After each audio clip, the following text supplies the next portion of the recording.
You're watching BCTV. We're all about Branford.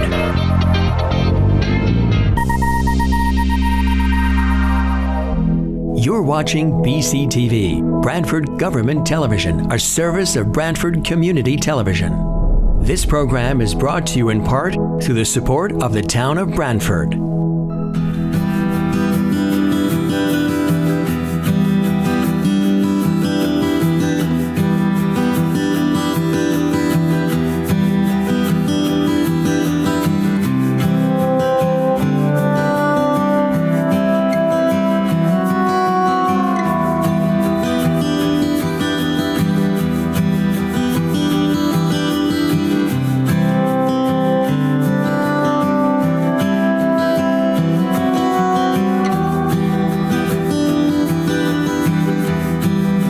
Agent present. And Katie? Katie Blanchett, IW Associate present. Wonderful. First up, we have 2 minutes for approval, the October 13th regular meeting minutes and December 8th, 2022 regular meeting minutes as well. Let's deal with the October 13th minutes first. They were sent out in advance. By the way, the agenda that we're using this evening is the agenda that was sent out on the 11th, 2023. There were 2 agendas sent out on that date. The one we will be using this evening, you can identify by under the applications for receipt. There are 4 applications for receipt as opposed to 3, which was the previous agenda that was sent out. Again, both were listed as filed 1/11/22. So back to the minutes, October 13th.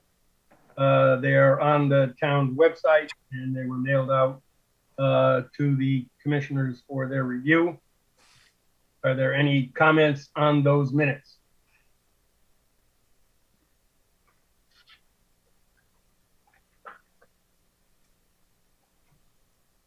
Do I have a motion to approve those minutes? This is Commissioner Boda. I will make a motion that we approve the minutes of October 13th, 2022. And do we have a second? Commissioner Begemon, second. Any further discussion? We have a motion. All in favor? Aye. We can do this as a general consensus, Jamie? Or do we need a roll call? We should do a roll call, I think, for minutes if we can probably swing it though. Okay. Okay. Clarice Begeman? Commissioner Begemon, aye. Commissioner Boda? Commissioner Boda, aye. Commissioner Meinson? Commissioner Meinson, aye. And Commissioner Basserman, aye. All right, those minutes are approved. Now we'll move to the December 8th, 2022 meeting minutes. I had one question on the first page, item 3, application for review. The first sentence, applicant modified plans in response to comments to the last meeting, added sequence of construction, did test pits, and revised silt fence locations. I'm not understanding did test pits.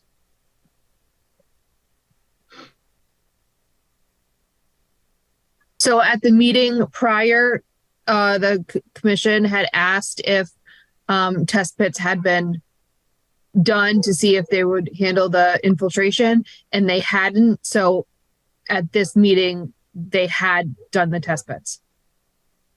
I can reword it. Yeah, no problem. I understand now the context. I can go ahead with did. Any other comments for the December 8th minutes? Commissioner Begemon, on page 3, second sentence to the end. It has to do with the cleared land. It says applicant team stated that the site was already cleared with no adverse effects to the wetland and was not a destructive activity, and therefore the cleared considered the existing conditions. I think it just means the cleared land was considered to be the existing conditions. I like that wording. Could you just repeat that wording that you want me to change? A destructive activity, and therefore the cleared land was considered to be the existing conditions. So an adding of a land between cleared and considered, and then to be before the.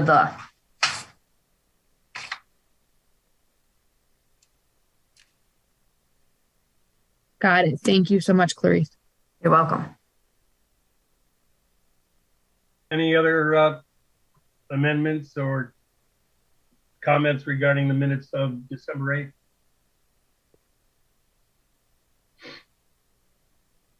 Is there a motion to approve the minutes with Commissioner Begeman's rewording?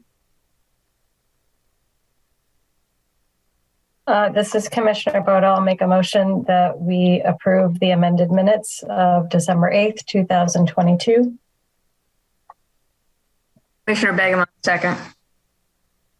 Any further discussion? We have a motion. I guess we'll take a roll call again. Commissioner Begeman? Commissioner Begeman, aye. Commissioner Boda? Commissioner Boda, aye. Commissioner Meinson? Commissioner Meinson, aye. Commissioner Basserman, aye. So we have approval of the December 8th minutes. We now move to the applications for receipt. First on the agenda is BRIW 221201, 4581 Short Rocks Road, erosion mitigation. Jamie Frederick, inland wetland agent. So Richard Shanahan submitted this application. He's traveling. I believe Ainsley was going to join us by phone, but I don't see him as a participant. Does the commission want me to give a brief overview of the application? And if he joins us, he can maybe add to that, or do you want to table it and see if he's able to join? This is Commissioner It's just for Boda. Yeah, maybe table it, and then if he shows, maybe he can come back up, and if not, we receive it and table it. Right, and I don't hear anyone calling out. I'm here, so all right. We have consensus on that, commissioners? Yeah. Okay, good. Next up, inland wetland 230101, 11 Howard Avenue, residential addition. Jamie? Jamie Frederick, inland wetland agent. So the application is to put an addition on the house for a one-car garage. Let me share this site plan. All right, is everyone seeing the site plan? Yes. So here's the existing house, and the proposed garage addition is going on the north side of the house. There's an existing detached garage, a storage trailer, a shed, and a chicken coop along the property line. And off-site, there's a wetland located somewhere over here. So it's an off-site wetland. Let me pull up the GIS map. So here's the house again, the detached garage, the storage unit, the shed, and the chicken coop. And this is our kind of approximate standing water layer. It looks like the wetland probably extends into kind of this area here as well.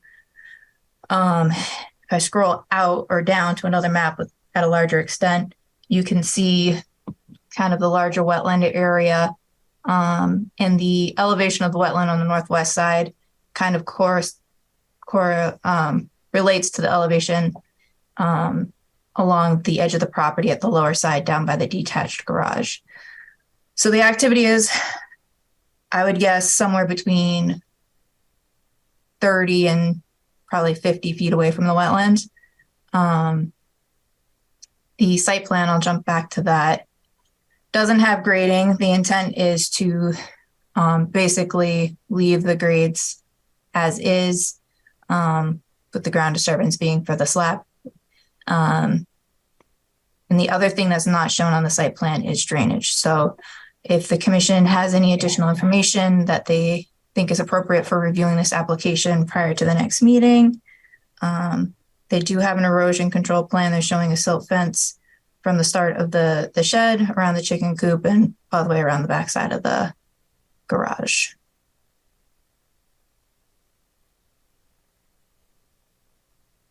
And the property is pitched kind of this way. I do also have some photos. Is the commission ready to look at photos, or do you want to keep looking at the site plan?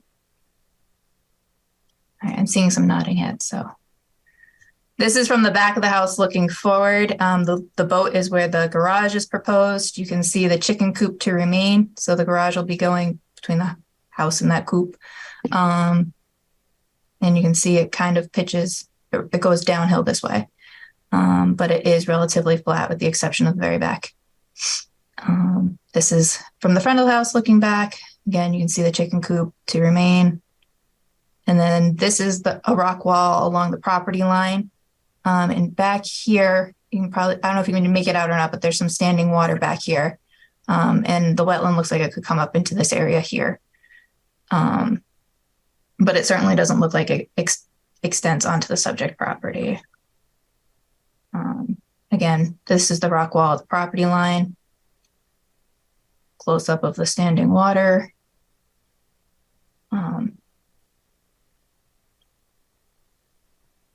This is Commissioner Bassman. The existing garage remains after this addition? My understanding is that all of the structures currently on site will remain on site.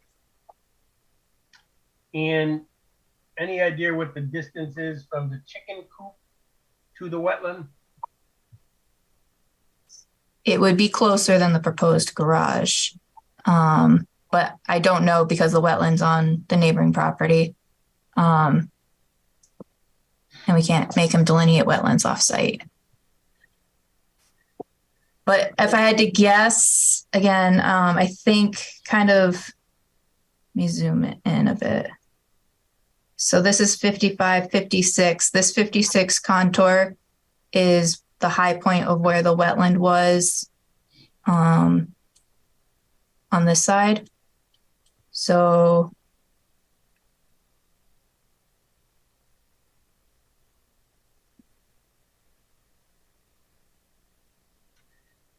is there any concern with the chicken debris infiltrating the wetland?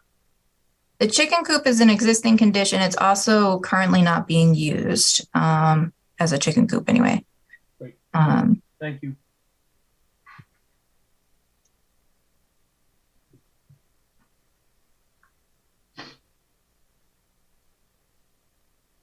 I don't have any additional questions. Is there any additional information the commission is going to want to see prior to the next meeting?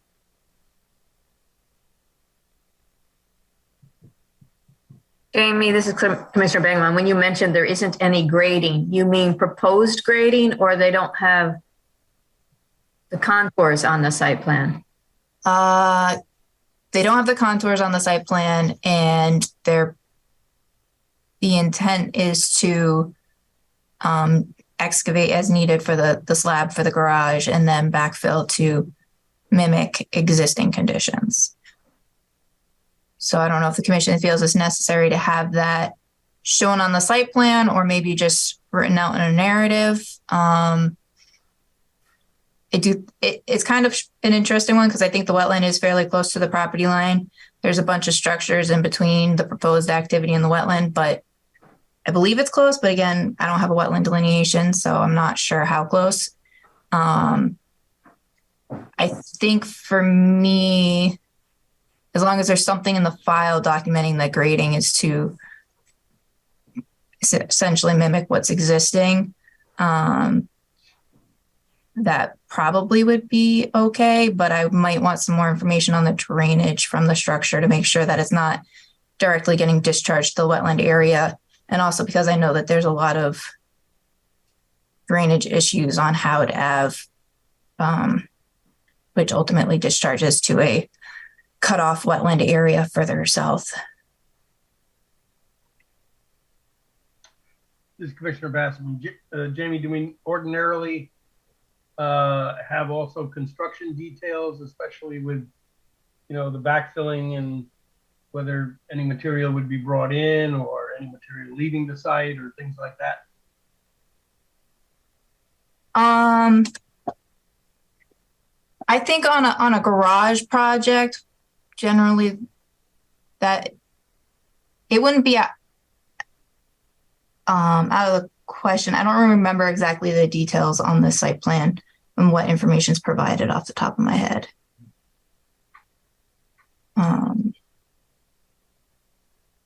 Well, this is, you know, not actionable this evening. Correct. So I can look into that more and make sure that there's sufficient information. Great. All right, construction. Yeah. Commissioner Begman, I think in terms of Commissioner Begman, in terms of the roof runoff, what I assume it's somewhere in this plan, it says what they're going to do with the drainage from the roof of the new garage. I don't believe there is. So I would be interested in knowing that. And then also on the architectural plans, it says something about a drain along the back. And I don't know if it's existing. It says drain below. So I'm not sure if that's to take the drainage from the hillside behind the proposed garage, or if there's something existing or what that is, or where it's discharging. So I think that would be good to get in the file some more information on that. This is Commissioner Boda. So it looks like it says that the corner of the garage is that just over 7 feet from the corner of the garage to the stone wall, which is on the wetland side? Yes.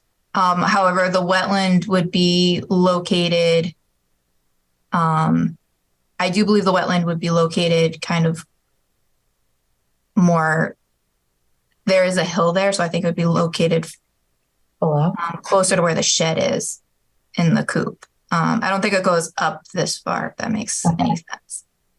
Yeah, I think so. I mean, this is Commissioner Boda. I think given the pictures and the proximity to what looked like standing water through the bramble anyway, it would be helpful to have additional information about the drainage. And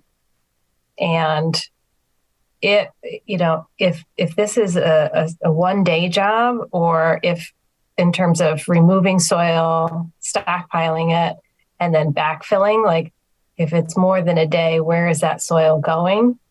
And if it is going to be stockpiled even briefly for a few days, there needs to be erosion control around that. So those are a couple of things that I would like to see. Okay. And just for the commissioner's reference, I was standing in between the coop and the shed when I was taking those pictures. So the standing water, I don't know how far out, but it would have been in this direction. Probably somewhere about here. I think the Commissioner Boda, again, I think, we can ask for a delineation, or we can make conservative estimates about the proximity. So the homeowner can either go with what we're seeing here, and we're going to have a more conservative lens around protecting the wetlands, or they can certainly do a delineation, and we can use that if that's for their benefit. But of course, that costs additional funding. So, yeah, and they'd probably have to get permission from the property owner adjacent to them, because like I said, I don't think there's any wetlands on their property, because of their structures are basically right on the property line. Okay, I'll let them know that. Anybody else? Okay. You've got enough to go back to the applicant, Jamie, you think? Yes. Okay. Inland Wetland 230102, 76 Greenfield Avenue, regrading and expansion of the driveway after the fact. Okay, before we move on, we do have a phone number. Is the phone number either for 76 Greenfield Ave or 45 to 81 Short Rocks Road?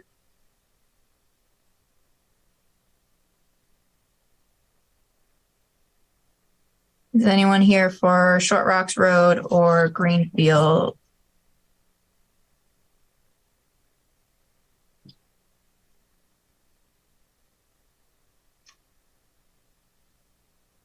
Again, I believe that somebody was going to join us via phone for Greenfield Ave. But I don't believe they're here. Do you want to table it and see if they arrive, or? Sounds like it worked the first time on the 45 Short Rocks Road, so let's apply the same logic here to 76 All right. Greenfield Ave. Let me see if I can check who this phone is real quick. If whoever has dialed in by phone doesn't mind unmuting real quick to let us know what item you're here for.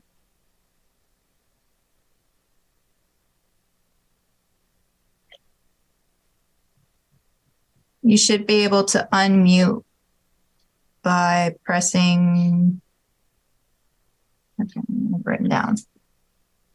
Or bottom left on your Zoom screen. Yeah, well, they're on the phone. Oh, that's right. I believe it's *7.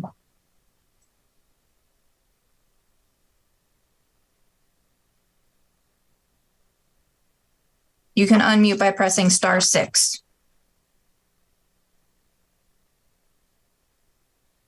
All right. Moving on. So tabled, and we'll check again later. And see if somebody joins us later. Item D, Inland Wetland 230103, 124 Village Lane, reinforcing the existing porch. Jamie Frederick, Inland Wetland Agent. So there's an existing enclosed porch. The piers that support the outer side of it are undermining and failing, so they're looking to resupport it. The activity is about 75 feet away from head wall, which is where there's a water course, which would be the regulated area. But the supports are on a hillside. So I was a little bit concerned about that and wanted to make sure we had an application and that they were considering all the things that should be considered given that. Let me pull up the site plan. I think given the distance, it might be something that would be okay for an agent approval, but figured I would share it with you guys real quick since it came in. Is everyone seeing a GIS map? Mm-hmm. Yeah. Okay. So the unit on the end here has a enclosed porch, which is supported by the building on one side and 3 footings on the other side. And as you can see from the contours, there's a steep hill and then a bit of a flat area, and then head wall, and the water course goes out from there. So they're looking to replace those footings. They've done a geotechnical test pit, and they're proposing to do replace the 3 footings and have tie bars back into the building to help prevent them from kicking out. So it's going to be 3 new footings and connections with, I believe it's rebar to the foundation. Pretty minimal disturbance. They're proposing stake hay bales for erosion controls. It should be a 1-day project, and they're going to be accessing from both sides. That's what the dark lines here are. They won't have to remove any vegetation for the access, and I've talked with them about making sure that they time it so that they're not disturbing the vegetation. And I believe the last page, well, here's a picture of the existing condition. You can see the footings, and I don't think you can see that it drops off, but I think you can kind of get the feel for it. And then here's the footings, and you can see that they're not in good condition. They've done geotechnical, and then I'll just scroll down real quick to the equipment that they use to install the new piers. So they're going to be driving, this is the equipment that they'll be driving around. And it's helical, so there's very minimal ground disturbance or material that is coming out of the ground, but they're deep footings. I believe you said that they'll be 12 to 14 feet deep, which is why they need this equipment. Does the commission have any concerns? Need additional information? Is the commission okay with? Commissioner Basserman, when you were scrolling down, was there a section on the construction sequence kind of thing? Construction.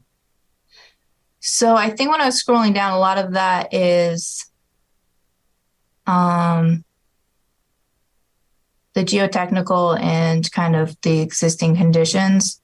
But up top, he does have a brief narrative which goes into the construction sequence and what have you.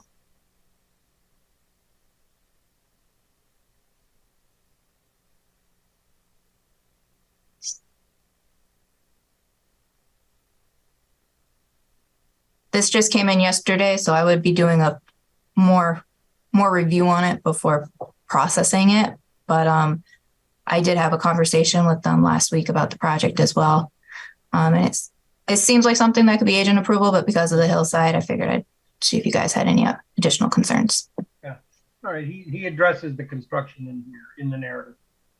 Yeah. Thank you. This is Commissioner Boda. I think unless you find anything particularly concerning or glaring in a closer review, I would be inclined to move this to agent approval, given the very kind of one, narrow scope of the work, and then two, clearly this is like repair work that needs to be done in order for the home. So, yeah, I'm good with agent approval. As Commissioner Basserman, does any commissioner feel differently? Is general consensus okay on this, Jamie, or do we need? Yeah. Yep. Does it? Hearing no negative, I think it sounds like agent approval is appropriate.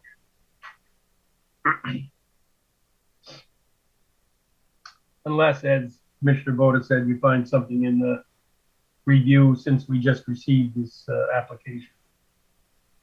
Okay, we now move on to section 3, applications for review. In the wetland 22-1101, 6 Partridge Lane, grading and clearing and lawn establishment and recreational features with this application. This Commissioner Basserman, Jamie, the timing on this, if memory serves me right, we're kind of right up against the deadline here, correct? Correct. The commission either needs to make a decision at this evening's meeting or get an extension from the applicant. Okay. Given our December meeting, I believe there was some requests for information, and I guess we received that recently. We received a letter the first week in January, and then we received some responses today regarding the landscape plan and the pre-existing conditions. Again, Commissioner Basserman, have you had an opportunity to review that material to determine whether it was sufficiently addressed in terms of the questions raised at the December meeting? Or is that something that we still have to do? And I know you sent the material out, but also whether the commissioners have had a chance to look at that latest information. Have you done your review, or is this something that still needs to get done? I have reviewed the materials. I probably have a couple of questions, so I would think it would be beneficial to maybe have the applicant team go over them to see if they get addressed in the presentation.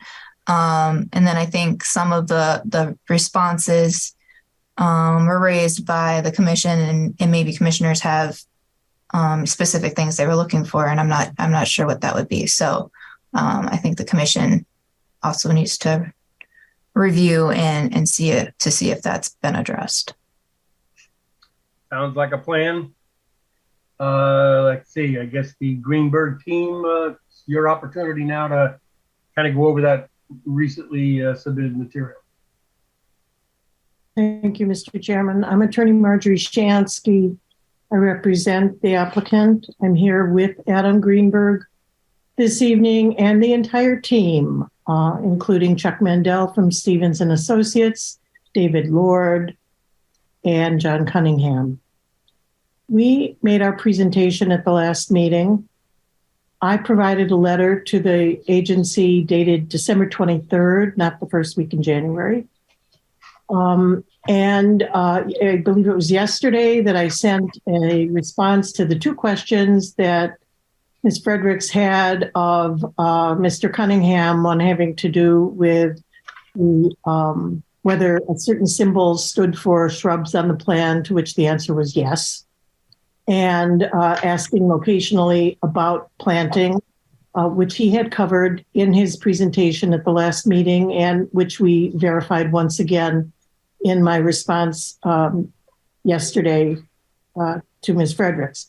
The material that we sent in today was much more ephemeral because as the correction to the minutes occurred earlier in the meeting, the existing conditions material or plan that had been provided with the application was, of course, after activity had been, or after tree removal had occurred, and the agency expressed an interest in pre-existing condition.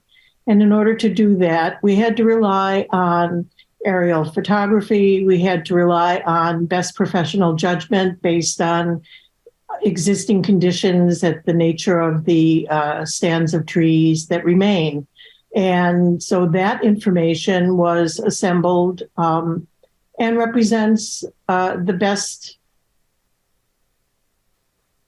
representation of pre-existing conditions. So I think that your questions have been responded to. You can make those comparisons, you can evaluate those. I have to return, however, to the presentation that we made at the last meeting, which is germane to the scope of the agency's jurisdiction, which is the question of wetland impacts. And David Lord was spoken declaratory sentences and uncontroverted testimony that there are no impacts associated with what has transpired and what will transpire. And as the conservation restriction permits these activities with the permission of the agency, and coupling those two scenarios, your statutory authority, regulatory authority to monitor wetland, to regulate wetland impacts, and your ability to approve these other activities, and it being a residential property, I would submit that we have given the agency a substantial body of evidence on which to approve the application, but we're happy to receive your questions. I would like to just point out real quick, Jamie Frederick and the Wetland Agent, the letter was dated December, I believe, 23rd. However, it wasn't received until January, and the materials sent regarding the plantings were received yesterday, but after business hours. Were you away? I received it after 5 o'clock. No, I mean in December, but of no matter.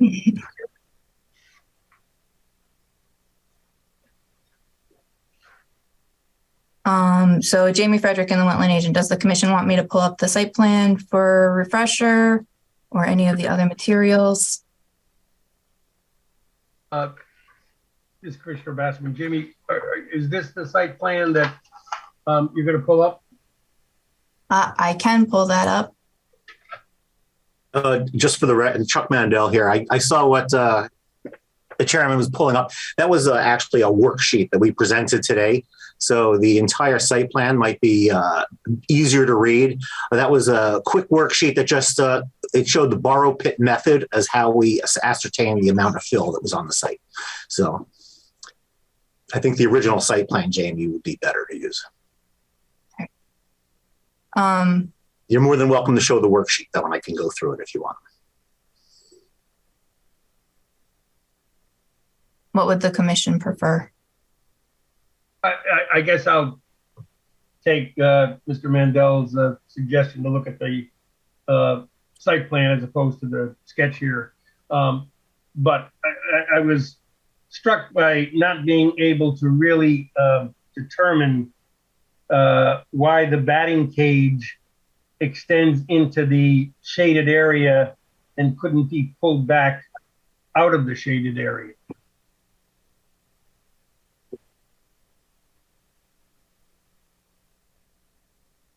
I think that was described, well, I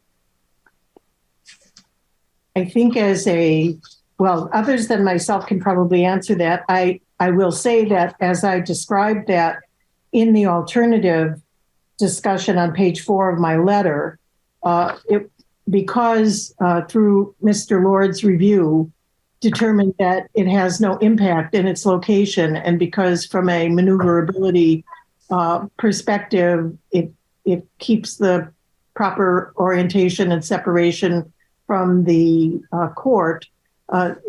That's why, and it's there would be another reason, as opposed to the court, which is not yet there.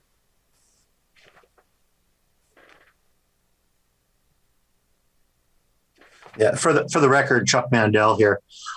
We also, there's about, it scales the distance between the batting cage and the basketball court, scales about 12 feet or so. So that's really not a lot of room to get equipment in and out and people to maneuver. So we did stake out the property line, and I believe that's how Mr. Greenberg came upon that location. This sketch for basketball. So on that sketch, it looks like a combination of what, basketball and tennis court in the sketch? Yeah, it shows it's on the plan, it says basketball court. Okay, I guess I didn't see that on the sketch, but oh no, on the sketch, I'm sorry, on that sketch, it was only the batting cage that was affected. Right. The basketball court was completely out of it. It was only that one corner that is in the review zone. And that's what's reflected on the sketch. Those were the only quantities that we had ascertained. Gotcha. Okay. Thank you. Okay. Yep.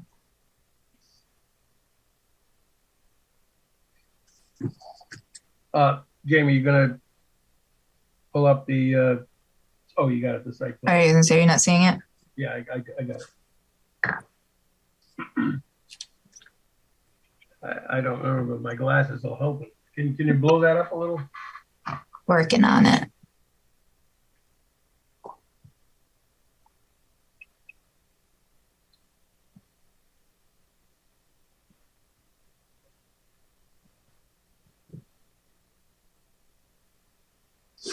So just to refresh the commission, Jamie Frederick and the wetland agent, the residence is kind of located in this area here. This green line denotes the conservation restriction area, which is, I'll say on the top side of that.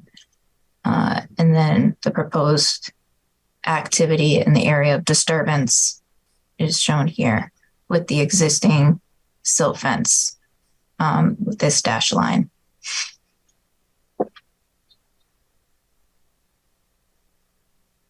And Commissioner Mines, did we say that the batting cage is already existing? Jamie Frederick and the wetland agent, if you look at an aerial imagery, you can see that there was a batting cage, or at least you can see something that very reasonably could be a batting cage. It was in a different location previously. Is everyone able to see the GIS map with the aerial imagery? Okay. I see the contours. I'm not sure If you look over where my cursor is, you can kind of see that there's a rectangular green shape. And if you look closely, it looks like it says like a 3 or an 8 or something right there.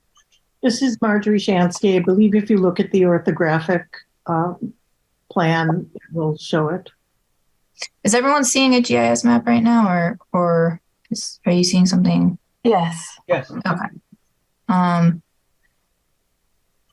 me see. So I think what Attorney Shansky is referring to is the last.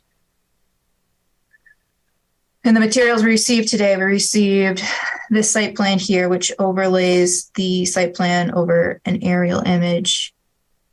And you can kind of see the underneath the basketball court under construction, again, that there's this green rectangle right here. And it looks like it's been relocated to this location over here. Right. Commissioner Meinson again. So I guess that's what I'm asking. Has it already been relocated, or are they proposing to relocate it there? The batting, Chuck Mandel, the batting cage is in place where you should. This is an as-built of existing conditions. So the basketball court is shaped and the batting cage is installed where you see it on this plan.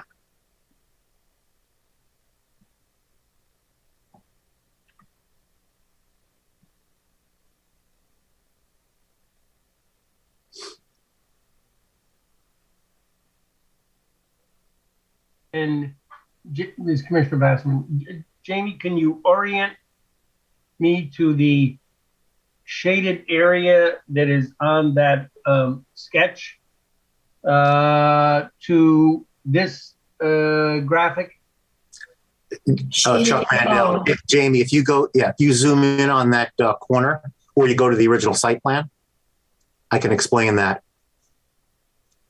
Here or? Yeah, so if you see that line that says the 100-foot IWR. Yeah. Okay. And then you see the area of, it actually extends at the bottom of the silt fence. Okay. That's the area that shows on the sketch. That's the area that we computed the fill that's in that area. So at the bottom of that slope, at the bottom of the silt fence, that was existing. That's the existing grade. If you look at the top of the slope at that one corner, there's a grade at the top of the system that's like about 88.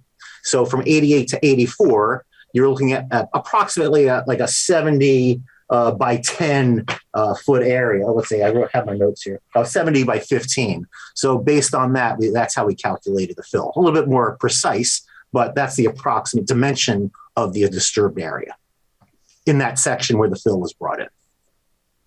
Mm-hmm. And that's what that sketch reflects, the 100-foot RWR and the silt fence. Okay, thank you. It's that little oval, it's like an oval shape. Mm-hmm. Jamie Frederick and the Wetland Agent, just out of curiosity, what's this dark green line representing? Zoom out a second.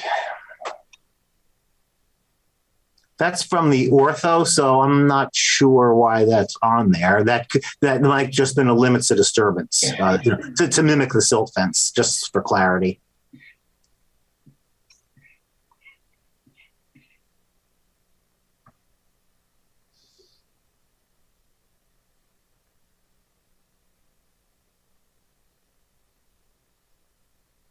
But it's still, I'll tell you how far it is from the nearest wetlands. Let's see. Well, you're about, it's about 5 feet. So you're about 95 feet away from the wetlands in that area.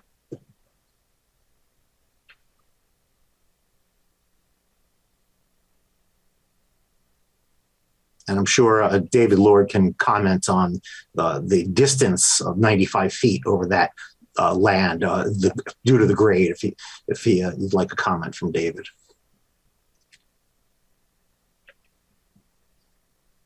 I guess I have a question on where on this site plan would be the outline or the boundary of the deed restricted area? This dashed green line versus conservation restriction. Okay. Yep. Jamie, if you go to the other site plan, it might not have the overlay of the aerial. It might be confusing a little bit. There you go. That's a little clearer. There you go. Now you can see the conservation restriction line. Mm-hmm.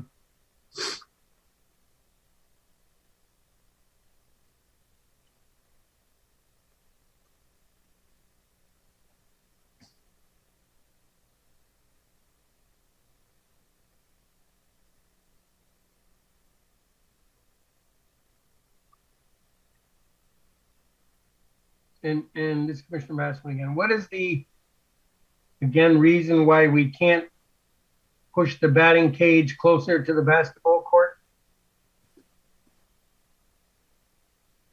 It's Well, go ahead.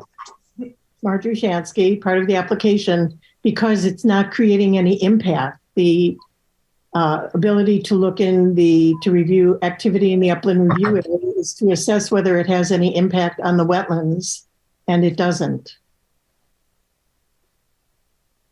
Commissioner Meinson, I thought this was an application for the construction of the batting cage and the basketball court, but it seems like the batting cage was already installed. Jamie Frederick and the wetland agent. So I think at this point, it's an application for the basketball court, the associated stormwater improvements, the planting plan, and the kind of after the fact relocation of the batting cage.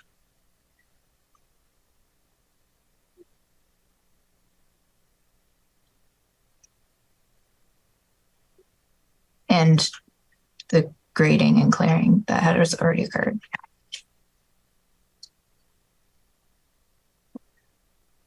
Massman, I guess not floor, but what is the base for the batting cage? Is it just grass or is it gravel or? That's Chuck Mandel. That's a gravel base. That's a gravel base. Okay.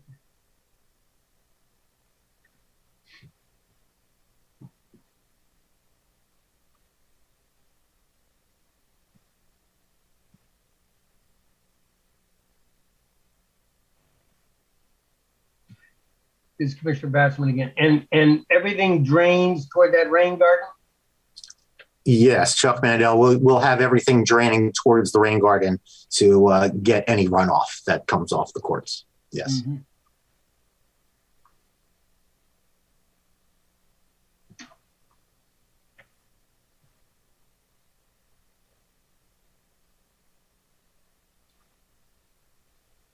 Jamie Frederick, inland wetland agent. Would the commission find it helpful to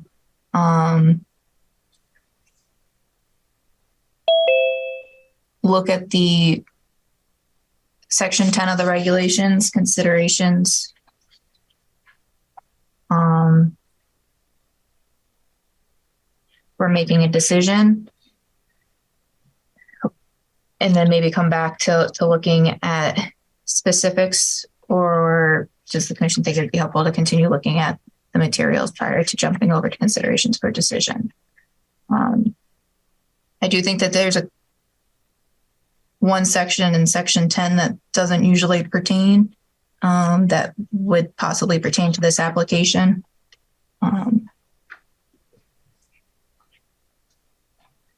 Being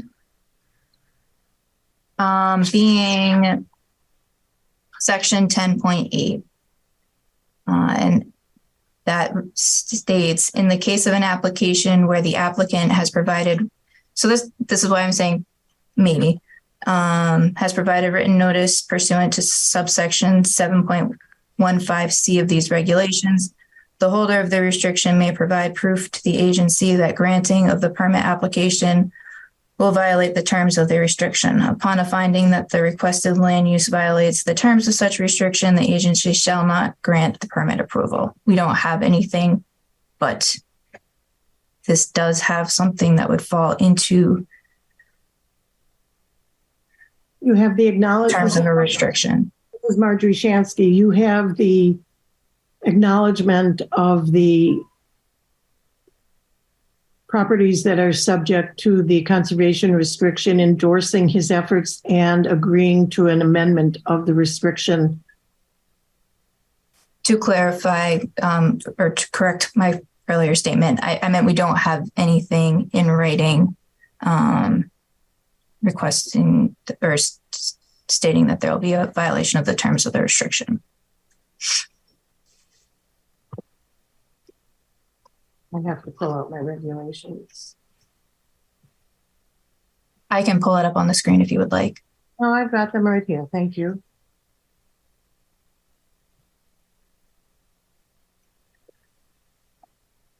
And that regulation is pursuant to Public Act 1085.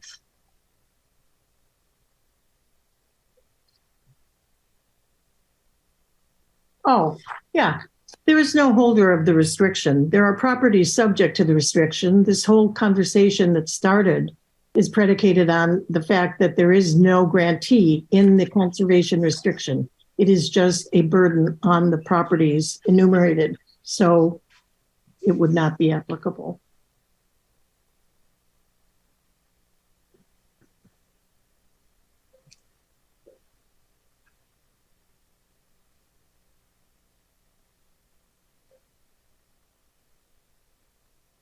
And I beg your pardon, Marjorie Shansky, nor have you received any such notice from any of the parties, as I said, all of whom have agreed.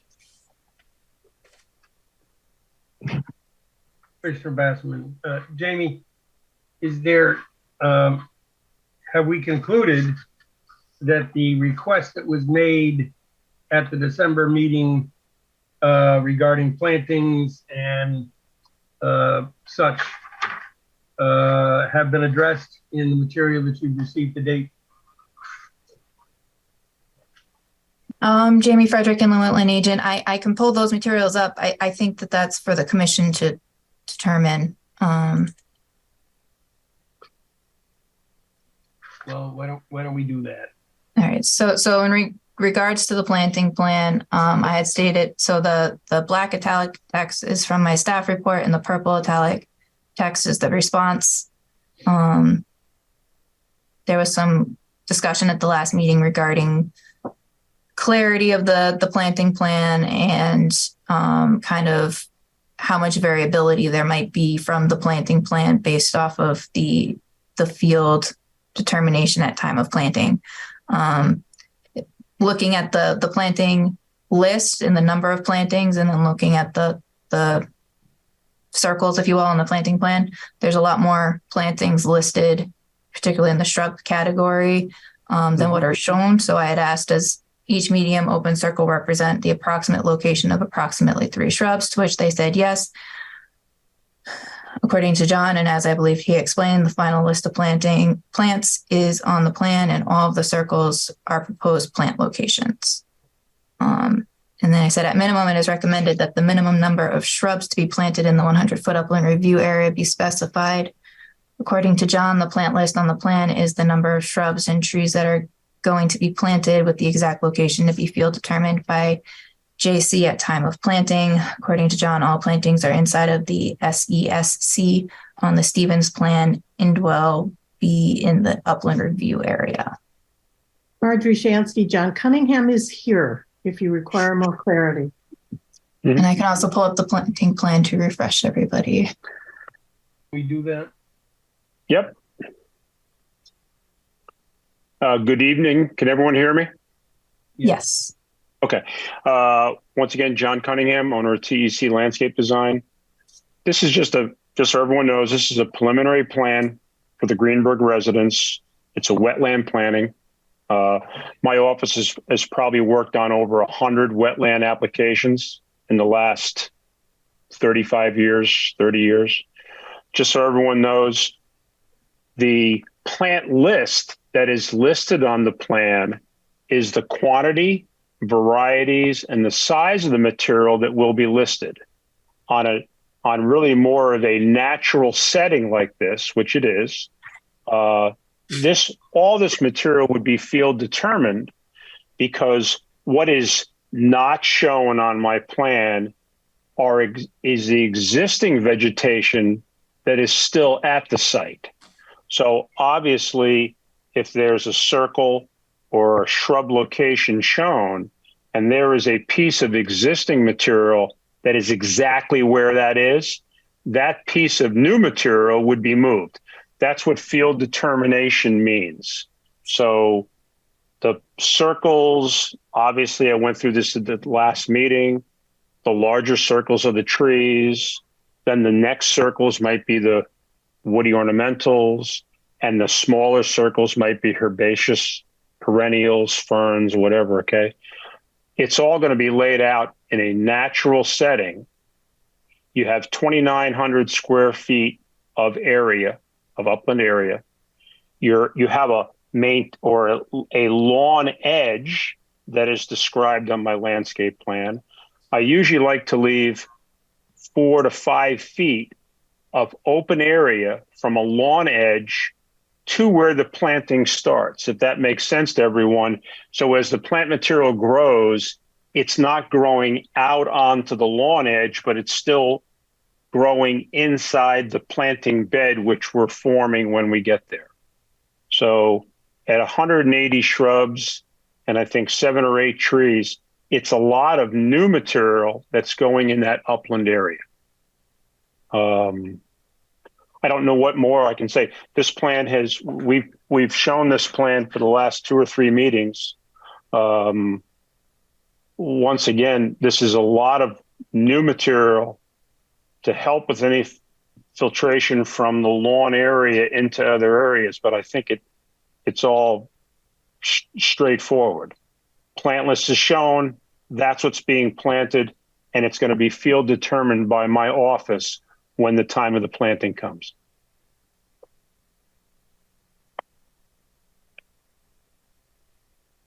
Any questions? Jamie Frederick and the wetland agent, maybe to kind of clarify, maybe support kind of what you were saying, would it be fair to take away then that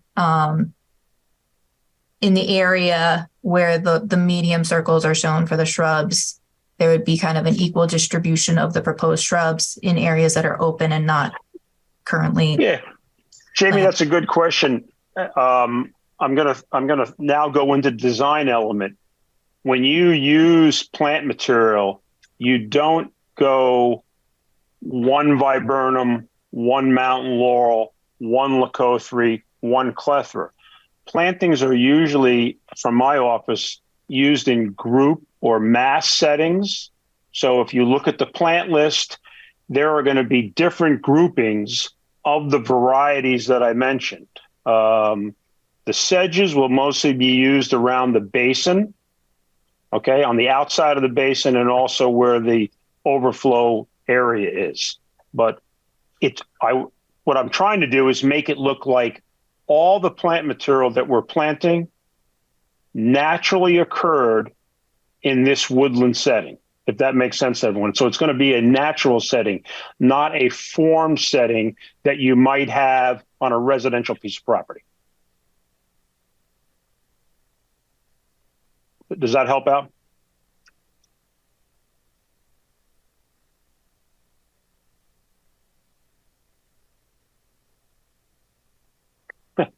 Jamie Frederick and the wetland agent, I'll just add, we do commonly see the grouping of, a couple plantings of the same species, and that what I was kind of getting at is overall planting density, not of specific species. Okay.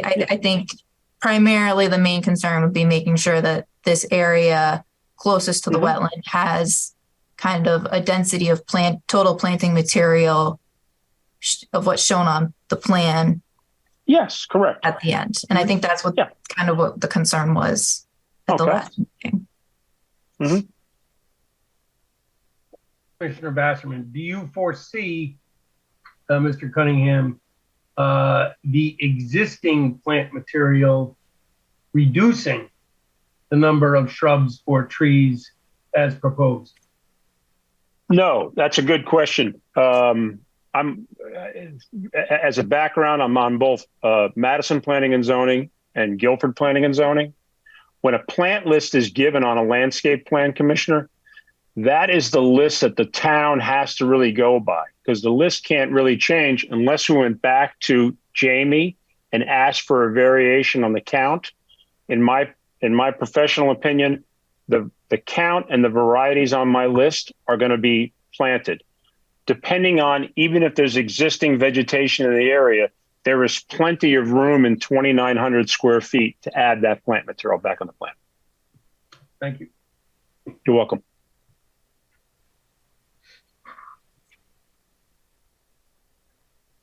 This is Commissioner Basserman.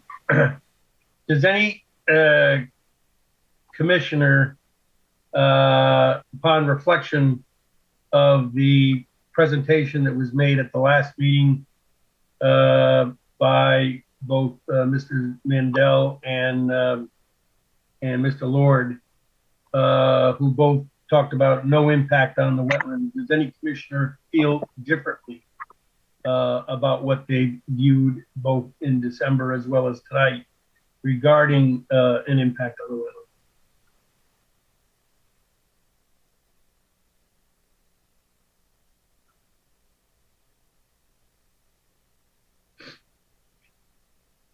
Okay, thank you.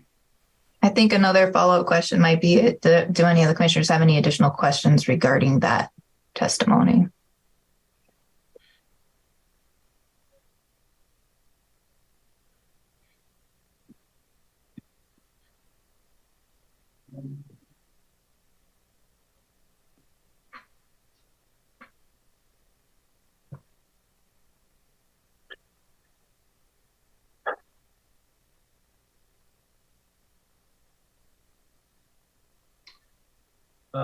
I guess, Commissioner Bassman, I guess normally when we make a decision, we have a series of conditions that we look as part of the approval process. I don't believe we have a written document to review for that purpose this evening. Am I correct on that, Jamie?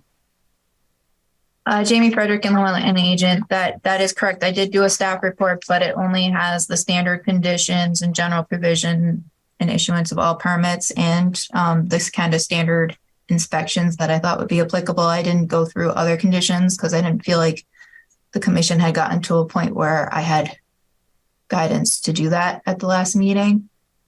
But certainly, you know, I could give some recommendations if that's what the commission's looking for, but I did not draft any in advance. This is Commissioner Bassman. Do any commissioners feel that they can move forward on this without that document?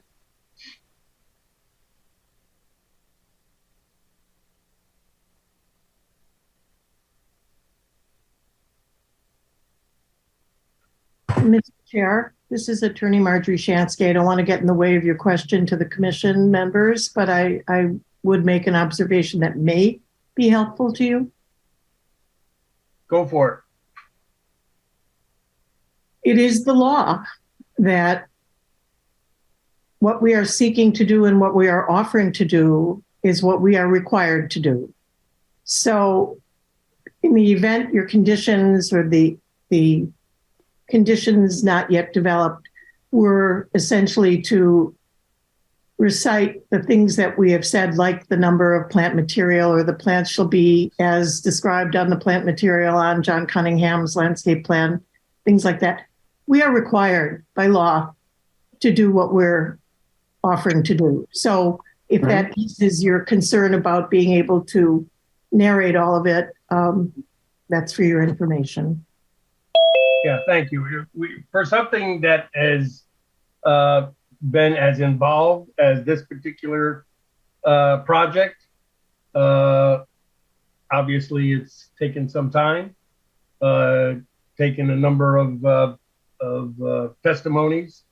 It is prudent for us to have a document that we can refer to, you know, down the road, years from now. To the extent that that we have conditions that are of concern, whether there's bonding required for plants for survival rates and things like that need to be spelled out so that we don't find ourselves questioning what we intended when we move forward, if we move forward on this application. So I would be, I guess, not in favor of reviewing this for any kind of decision without a document that was prepared ahead of time. And this is Commissioner Boda. I think, Attorney Shansky, to your point that the application and the acceptance of the application is the law. I'm certain that the commission who approved the previous application that included this conservation restriction was also under the impression that that was the law and that any property owner needed to come into the commission in order for the commission to thoroughly review. And those little things like, why is the batting cage over there when it could be over here, not to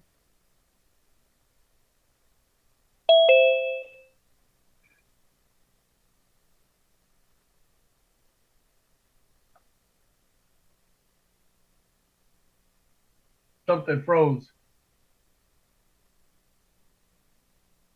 Yeah. Jamie, could I just say one other comment on what what one of the commissioners just mentioned? On the planting plan, it does say that any material for the first 3 years that does not make it would be replaced. And if if your board would like, a lot of times a wetland application will ask for a report on how the material is doing. I'd be more than happy to do that for 3, 4, 5 years, whatever the board thought. So if there is a concern about the material not growing, I don't think that should be part of your decision-making process tonight. I think we can take care of that, okay?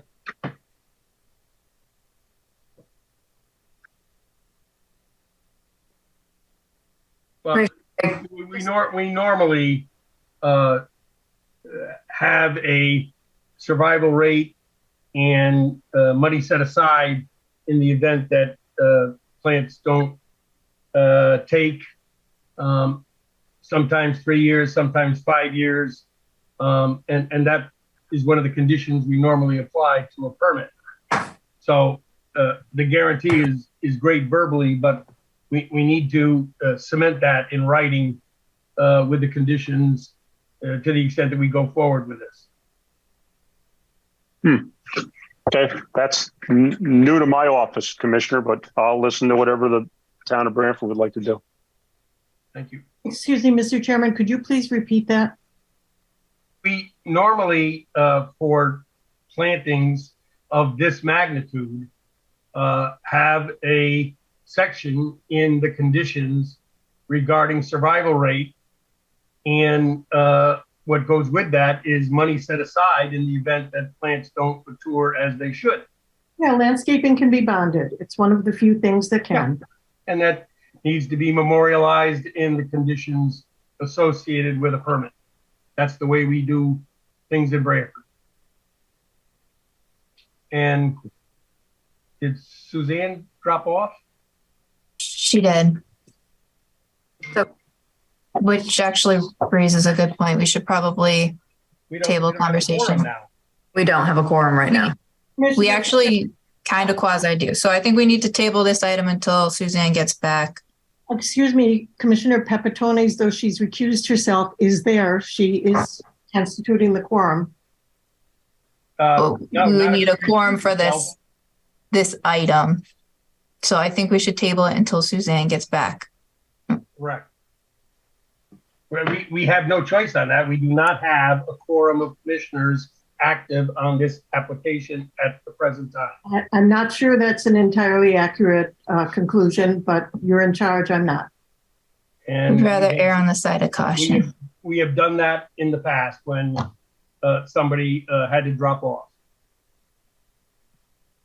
I will text Suzanne to see if she's intending to come back. let's ask Katie to do that, Peter, so you can continue chairing. Okay. I was just going to offer to do that, Commissioner Papantonis, if you want. Well, Katie can do it. I got it. It's okay. This is Katie. I can take care of it. Again, so that when we have this issue, we always do it the same way, not depending on who's happened to be on the phone. Oh, it looks like something going on in her house. So I don't know if she'll be back. All right, moving on. We'll table it till later in the meeting, just for clarification. Right.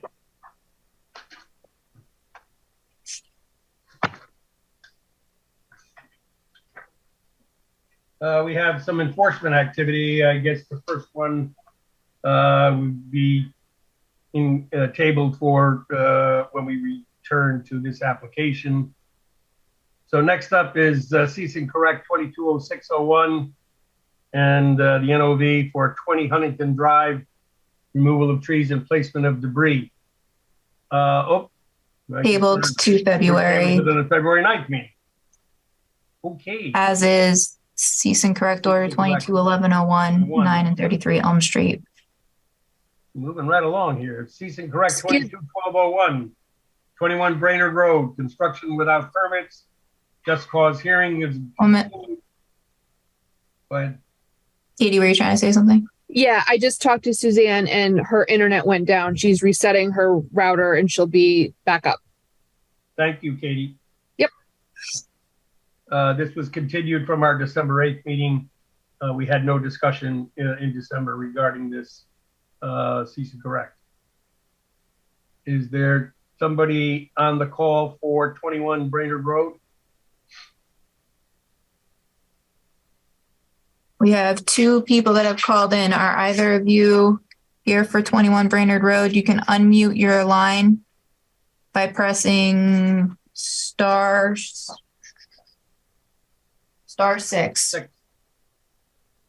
Hi, can the meeting hear me? Yes. Yeah, okay. I'm not for Brainerd Road. This is Ainsley Hyman. Just to let you know, I joined the meeting late. I was one of the initial application, Short Rocks Road. So just so you know, I'm here. Okay. All right. We did table that item, so we'll get back. We'll get back to it. Yeah, I'll stay on. So did you, as Commissioner Bassman, did you, Jamie, have any conversation with 21 Brainerd Road?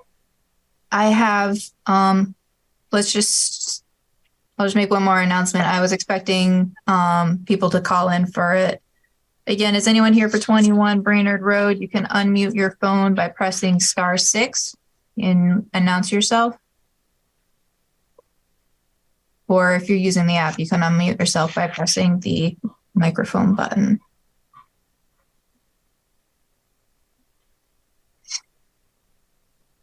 All right, I'm not sure if anyone I'm sorry, this is Katie. I also see somebody as Zoom user. Right, that's why I said, or oh, okay. You can press the microphone button to unmute yourself if you're in the app.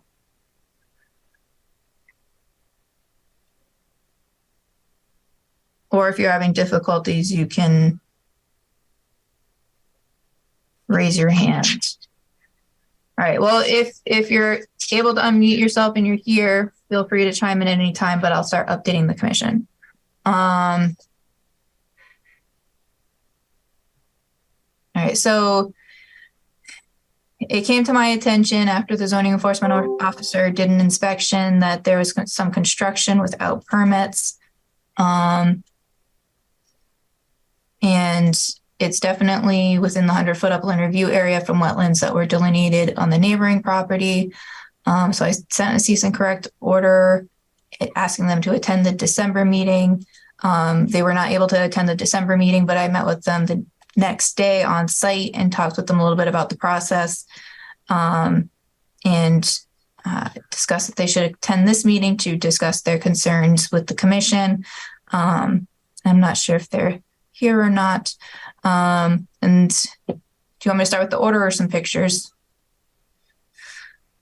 Yeah, I guess briefly. especially since they were expected to attend tonight. English is not their first language, and they had not done a Zoom meeting before, so it could be a technology issue. Mm-hmm.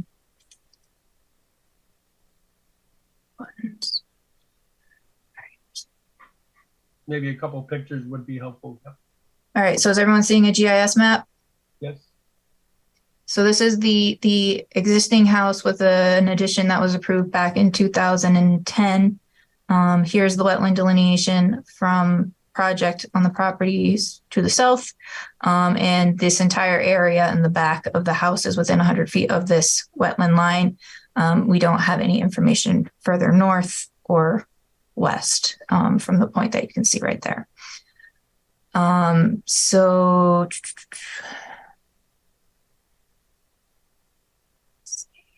I'm in the wrong folder.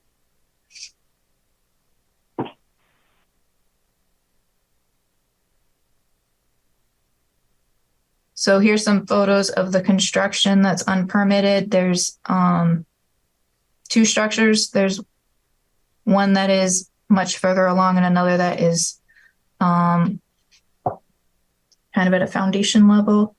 And then down here they've dug out what I believe to be a dewatering location. So here's another view of it from further away up by the street, where you can see the first structure.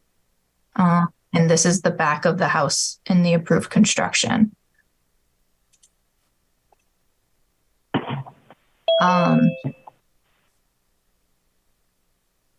Since we don't have 21 Brainerd Road, do you want me to keep going since I've started, or do you want me to table this and go back to the things that we've been tabling with people that are here? Suzanne has rejoined the meeting. Yeah, I think the latter. Just a question. Did they share with you a plan for all of that activity, or are they winging it? They have not shared a plan. That's one of the things that they've been directed to. Yep. Yeah, well, definitely table it and let's go back. Okay. Back to 6 Partridge Lane or Short Rocks? Well, I think Commissioner Boda was in the middle of a comment, and I guess I'd just as soon try to finish that before we tackle something new. All right, so we are returning to 6 Partridge. Commissioner Boda, that might have been a sign. I don't know. I don't know. Divine intervention. So anyway, I think it's this is Commissioner Boda. I think that it is fair for us to be reticent and to be cautious, given that this is a case of better to say I'm sorry than may I. And so I think it would be helpful to have this thoroughly documented. And we will certainly have to be more careful about our language around what we mean for conservation stuff. As a commission in general, this is a learning opportunity for us in terms of what we put into conditions. So that is the conclusion of my comment.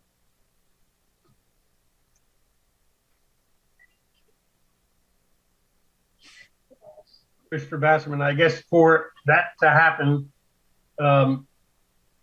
we're at the end of our normal time frame, so we would need the applicant to grant us an extension. Am I correct on that, Jane? You would need an extension if you're looking to continue the review of the application. Mr. Chairman, this is Attorney Marjorie Shansky. We are 7 months into this conversation with the agency, and I would ask with all due respect that you consider working on the conditions this evening. We have a no impact application. I appreciate the angst in the agency, but from a wetlands perspective, the statutory and regulatory standard is met. And the entire team is here. If you have any other questions about it, we're happy to submit to the conditions that are a reflection of both your regulatory authority and the application and its elements before you. But if we could do that this evening, we would be grateful. Commissioner Bassman, I understand the time frame, but this is also a bit of an unusual application since it started with a violation and moved to an application. We want to get it right. The way we have been comfortable with applications of this magnitude is to put it down in writing and the commissioners review the written conditions, make changes, and then we're able to have something that we can hang our hat on when we make a decision. So despite the fact that I know this has been some time in materializing, and there's been some submissions of late, for which I want to make sure that staff has the ample opportunity to review, as well as the commission. I think we're going to need to put this down in text so that we can review that and hopefully, make a decision based on the agreement amongst the commission. And I don't see that happening tonight.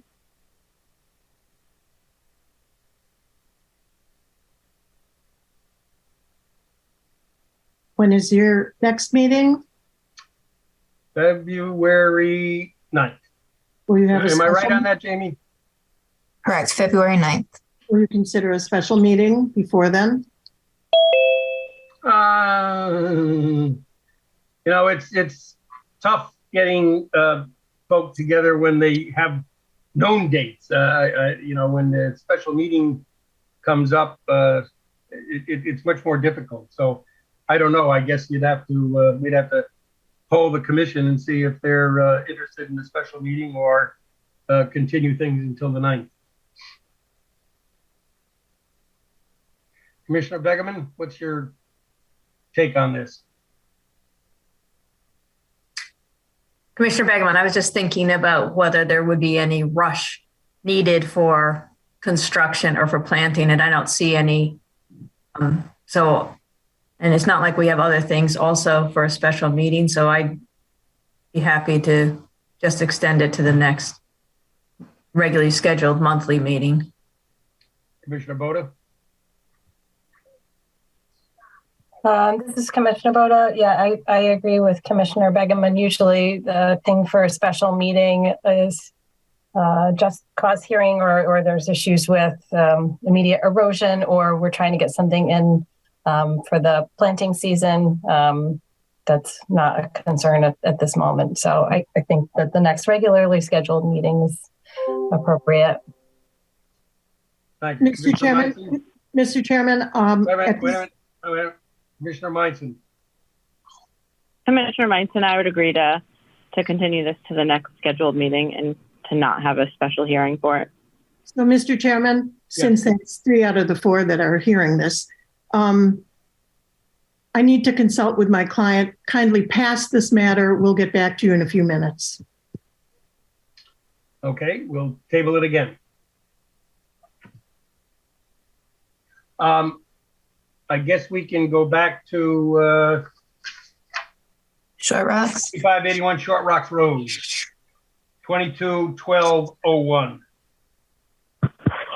Ainsley, the floor is yours.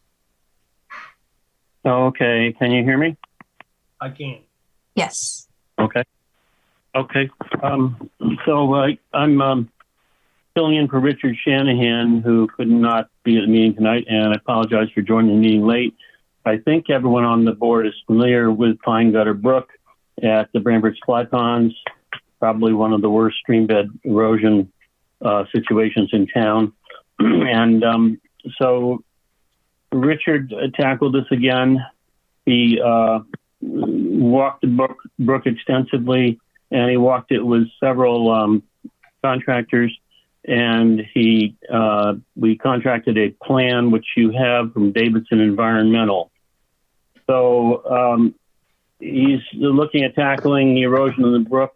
They felt that this probably would end up being done in several phases. So the application tonight is just for phase one. And this phase is limited to work primarily, as it says in the engineering study here, primarily handwork. It could be done by crews with chainsaws and hand tools. There may be some equipment working from uplands, helping with placement of logs in the debris jams. And basically this consists of creating debris jams, and he says reach one. And again, he mentioned that this phase he thought could proceed with this, permitting from IWC, whereas the future phases may need state or federal permitting also. So basically, Ainsley, I'm sorry, Ainsley, this is Commissioner Boda. I just need clarity on what item we're on. I was looking for. We're on the first application for receipt. It's BRIW number 221201. I'm sorry? Short rocks? Yes. Okay. Sorry. I'm trying to look at what we're talking about. Sure. Thank you, Ainsley, for giving me a second to just catch up. Yeah, sure. There's a number of documents, the application, Davidson Environmental summary, and then there's some other biosocial analysis. Pistol Brook Watershed, that's an old document, and I think there's also some extracts from the old Malone and McBroom study. Mm-hmm.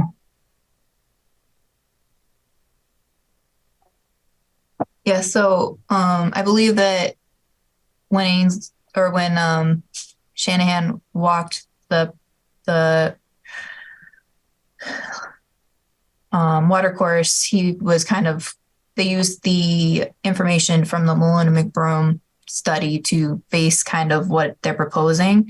And if you look at Davison Environmental's report, he has a GIS map with those reaches marked out, and then also photo locations of where they're proposing to do log jams and various other activities. Obviously, it's activity in a wetland/watercourse, so it needs to be reviewed by the commission. They have the full report from Malone and McBroom submitted, and a couple other older reports, and then Matt Davison's new report and Shanahan's summary of the overall project.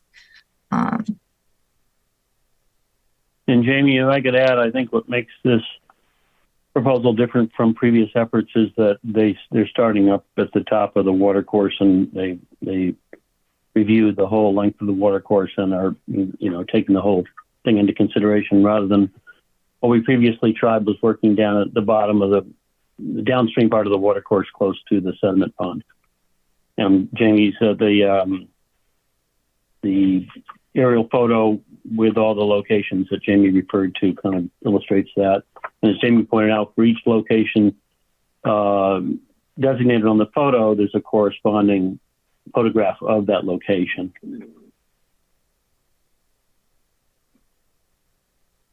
And basically what the work will consist of is creating these debris jams with natural wood material that's on site, and then these live stakes to try to stabilize the bank that will be planted, and I guess we would anticipate grow into vegetation that will help stabilize the bank.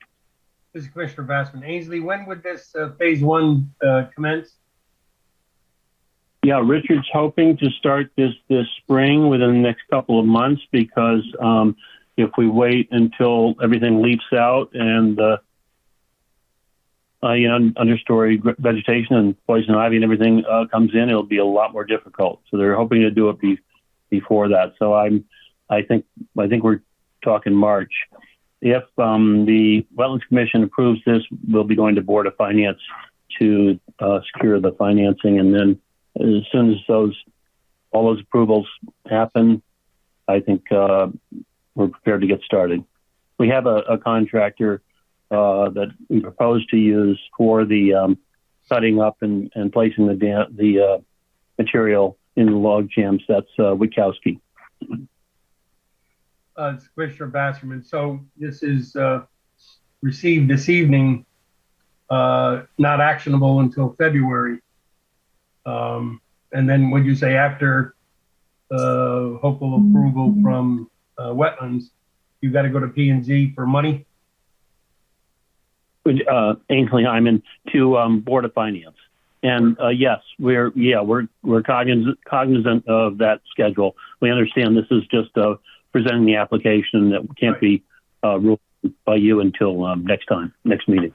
And will Mr. Shanahan be available in the February for the February meeting? Yes. Right.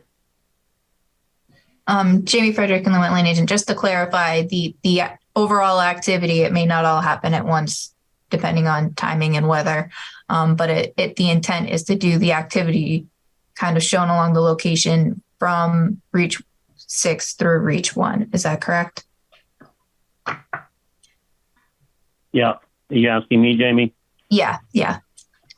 Yes, Ainsley Hyman. I think, as I understood, Richard, I think they do hope to get all the activity done before, let's say May or June, before everything leaks in.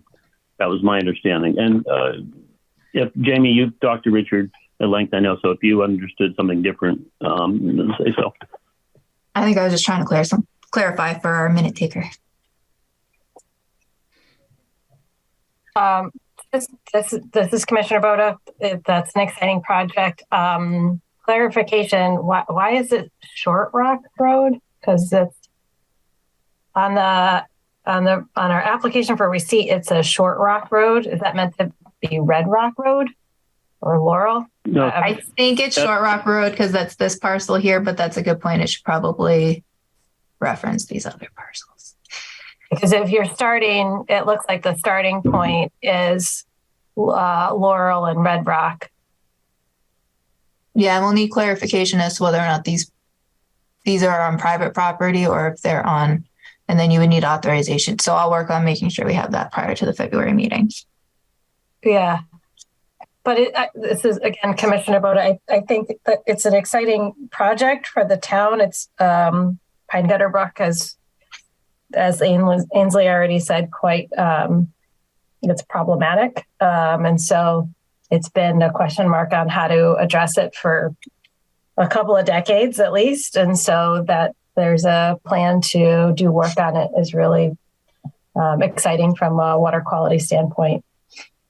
Thank you. Commissioner Begman, just a question, talks about in the letter that this started with the development of the subdivisions, and that sounds like there's a lot of water that comes in with a high velocity. So is there, instead of, at near the top, near Laurel Hill Road, has there been discussion about trying to slow down with dissipators or whatever those things are called with the water coming off those roads? So to decrease the velocity. Yeah, Ainsley Hyman, I can answer that. And we've struggled with this, as Suzanne alluded to, for really decades, and I've been involved for decades with this, unfortunately.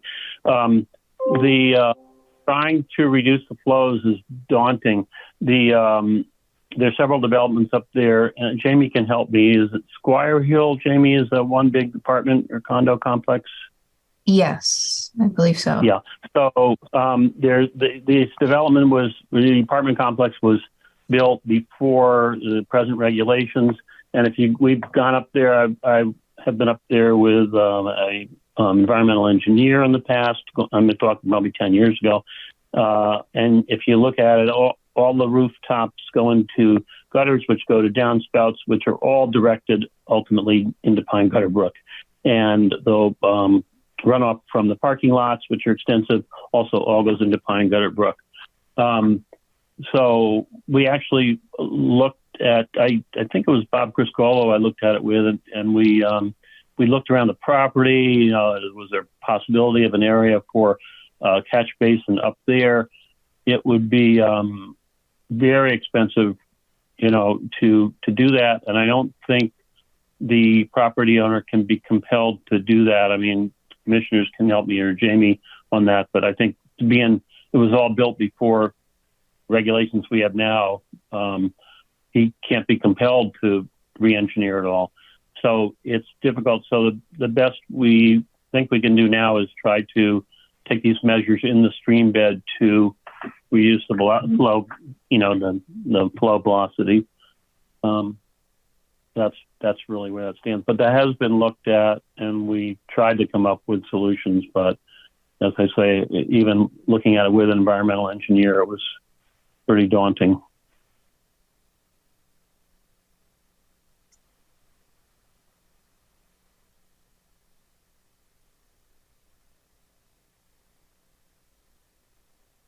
This is Commissioner Bassman. Any other comments from the commission that Ainsley needs to review with Mr. Shanahan?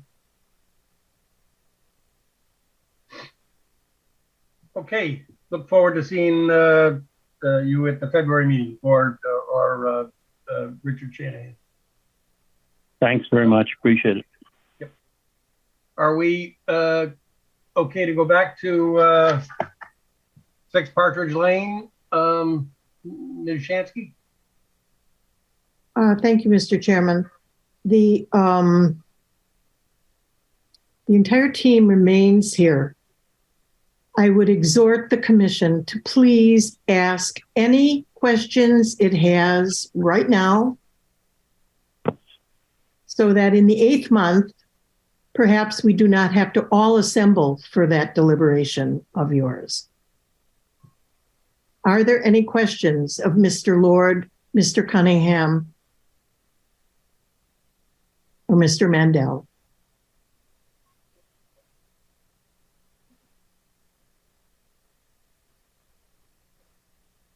In the event that some questions should emerge in the intervening days, I'm asking that Ms. Fredericks forward them to us so that they can be disposed of in a timely manner prior to your next convening, to which we reluctantly and unhappily consent. This is Commissioner Bassman. I think that's a prudent course of action. For clarification, that next meeting is February 9th that you're consenting to continue to? Only to there.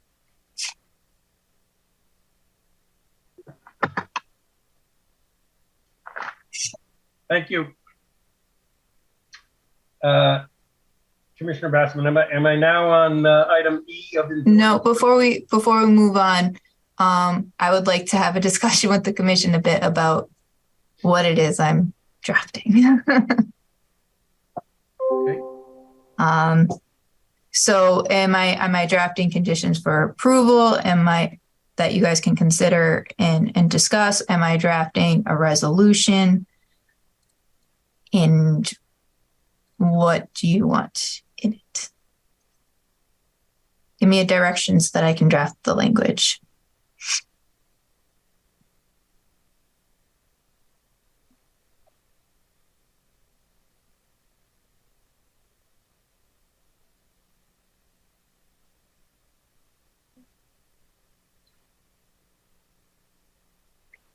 So I'll say one of the things I think that is making this application so challenging for the commission is the conservation restriction. So I do think that it might be appropriate, if you're looking to draft conditions of approval, is to also maybe draft some findings relative to that, or a statement relative to that you might have, at least for your reference, for future practice. Mr. Chairman, since it's not a public hearing, may I speak or no? Certainly. As I indicated in my letter, given the express capacity of the agency to make approvals, even under the conservation restriction, I don't know what the utility would be of getting too embroiled in it. I do appreciate the educational experience that this has engendered, but it might be more satisfying to focus on the application. because the extent to which the initial issue is unresolved, but irrelevant to the extent the approval capacity lives within the document, I would suggest considering focusing on that. But you can talk to Mr. Anaskowicz about it. Correct. Yeah, I think that there's obviously two sides to this story. One is the normal permitting and regulations and conditions that go with that. And yet we cannot ignore the fact that there is a conservation restriction that remains in place. How much time we spend on each one, I think, becomes something that we're going to have to deal with as we look at the document that is going to be prepared.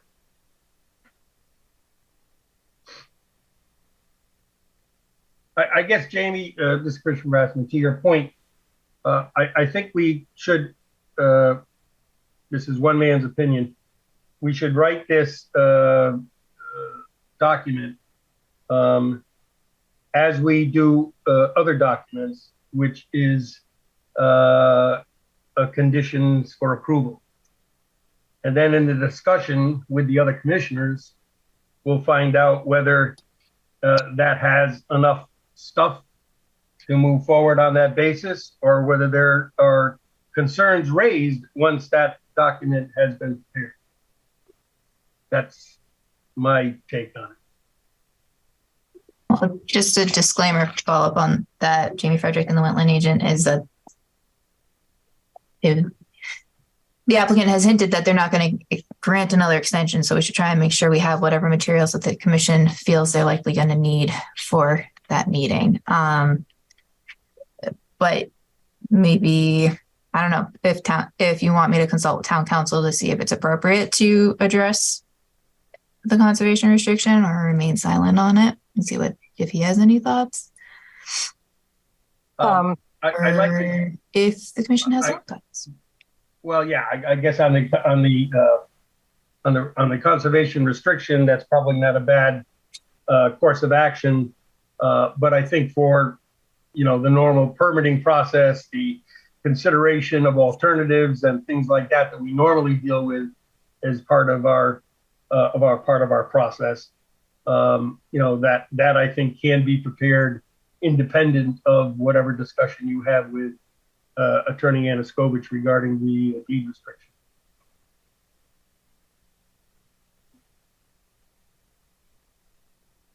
And I think there's an opportunity for the commission, if they feel otherwise, that concerns be raised so that we don't trip over ourselves when we have, a time issue staring us in the face in February.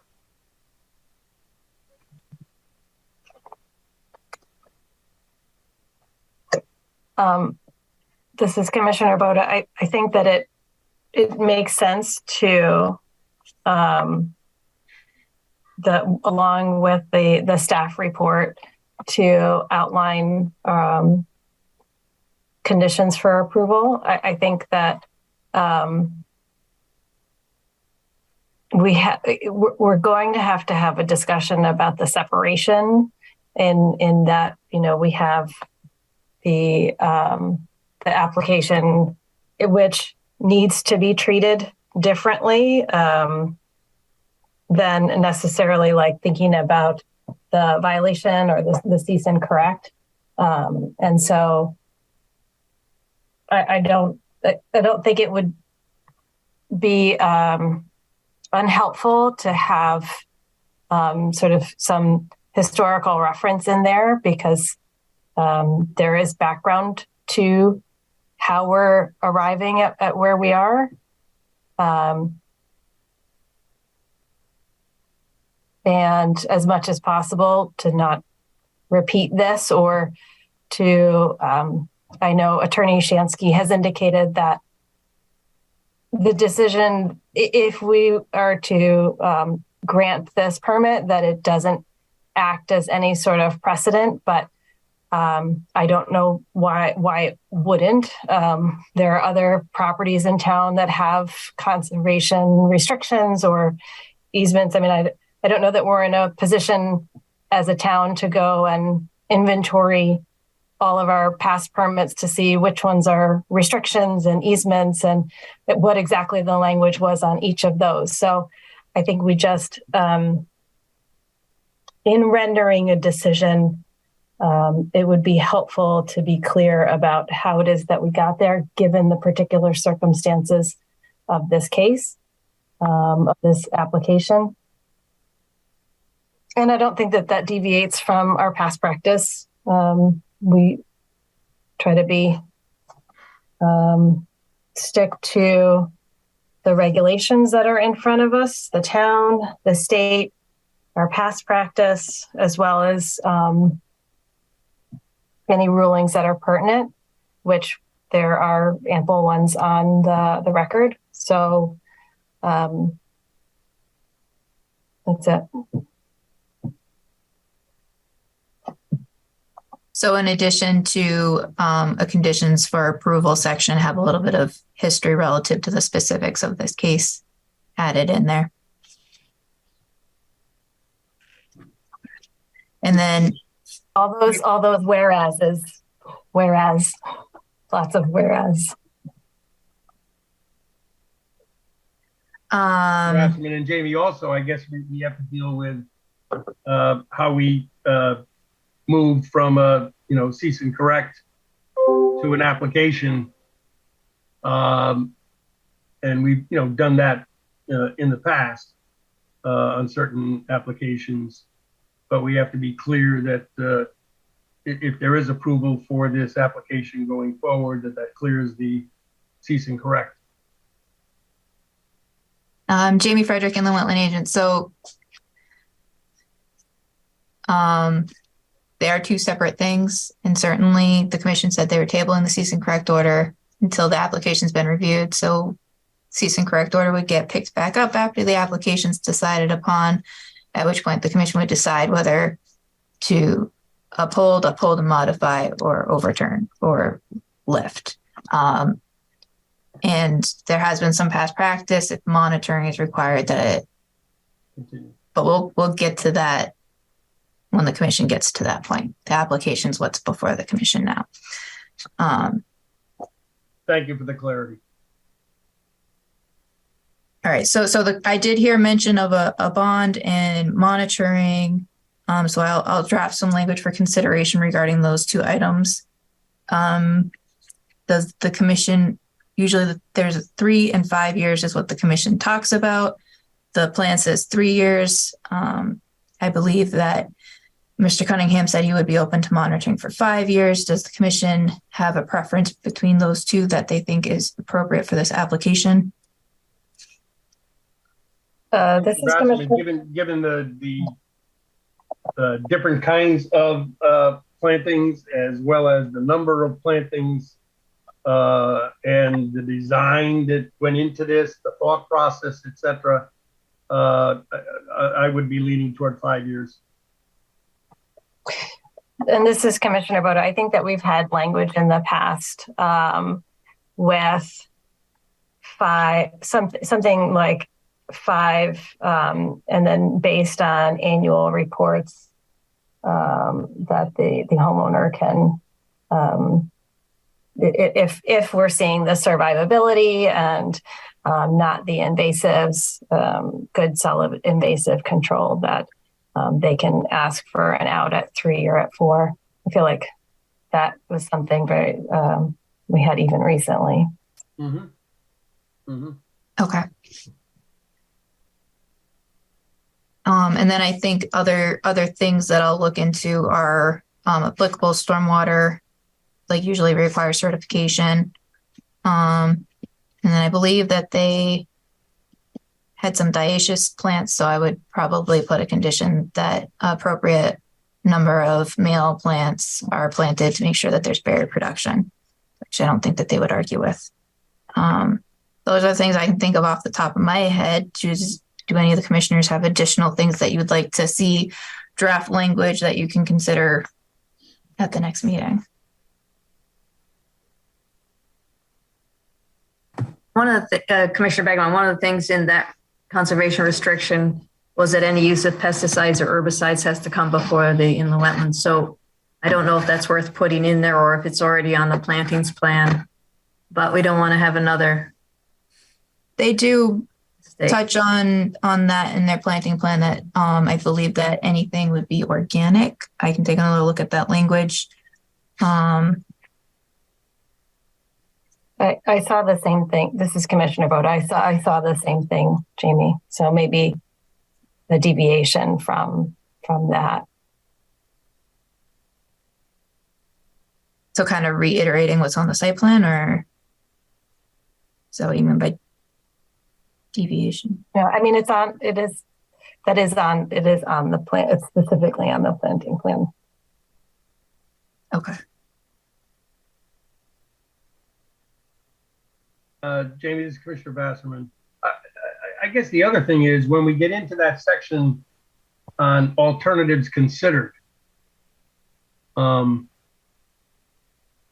know, we as part of our regulations, that's something that we need to consider, and that'll have to get addressed one way or the other in the staff report. So as far as alternatives considered, the commission can require alternatives for any project, but doesn't have to do an alternatives analysis unless they find that there is no prudent, that is going to have an impact and that there's no prudent and feasible alternative. So I'm not sure what I would. This is Commissioner Boda. We don't have to do that. There aren't direct impacts or significant impacts. And so we don't need to include that language in a decision. There's nothing on this. There's nothing on the record that refutes the no impact statements made by the applicant. So I guess given that, there wouldn't need to be feasible alternatives. Is that kind of a summary of what you just said, Commissioner Boda? Yeah, and I think the materials and everything is. I mean, it's outside of the wetland, and so I think that the issue arose because there was work in a conservation restriction area. And so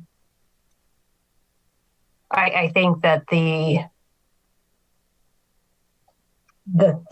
thinking around what is required for an application for us traditionally is it requires more, including whether it's a prudent and feasible alternative, but that's only in the instances where there is significant impact to the wetland. And in this case, that doesn't exist. And so that's not something for consideration.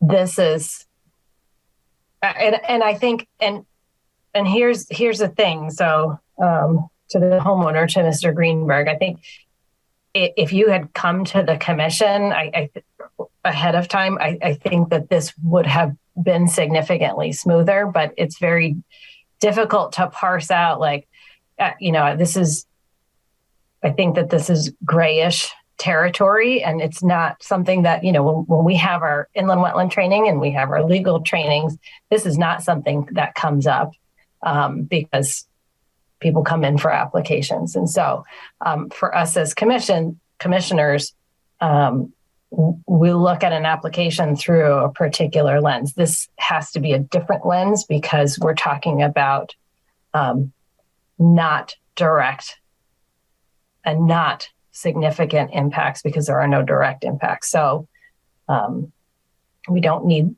necessarily that same checkbox.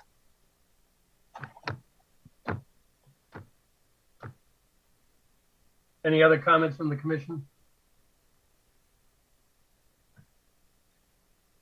You got enough to get rolling, Jamie? Yes, I believe so. So my plan will be to draft this and hopefully get it out by next Thursday to everybody, because I am going to be out for carpal tunnel release surgery next Friday. I thought you were gonna say vacation. So that way, hopefully everyone has everything and plenty of time to submit any questions to the Inland Wetland Office. Please make sure you include Katie on any questions to make sure that commissioners and or, you know, whoever needs to get the information gets it as soon as possible.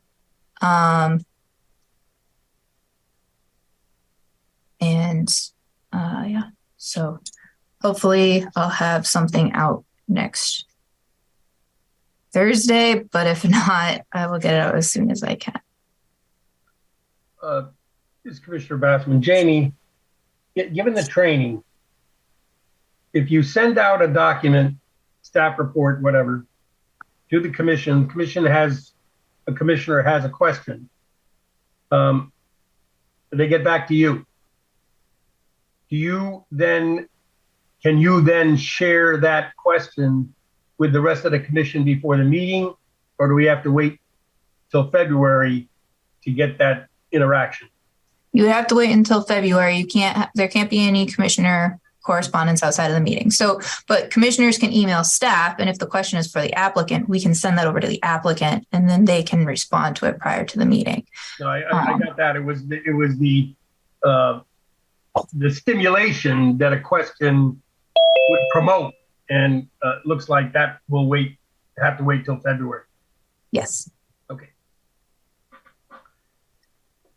No discussion between commissioners or the commissioners and the applicant outside of the meeting.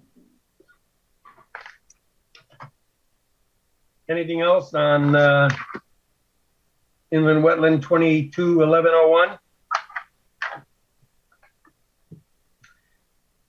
Thank you, Attorney Shansky, for the granting of the extension. Thank you, Mr. Chairman. Let's see. Are we now ready for CC 22-1201 to 02? Thank you.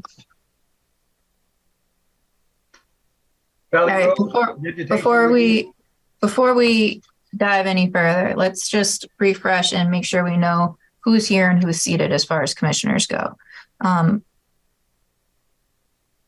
We should be 5 now, no?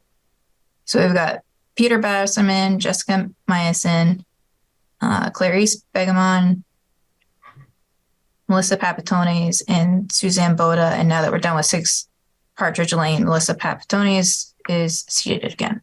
Right. Okay. And everyone's seated. Okay. Excuse me, item D. No, that's we don't have anybody on the call for CC 22-1201. Is that still true? I see somebody's a Zoom user, but if a Zoom user is here for a specific item on the agenda, can you unmute yourself and let us know which one, just to make sure that we make sure you're able to talk? They might just be here to see what's going on. Okay. Then I think we are on 22-1202 Valley Road, vegetation removal and ground disturbance within the wetland without permits. Just cause hearing continued from 12/8. Is there an applicant here? No. Is there a homeowner here for Valley Road? Yes. Okay.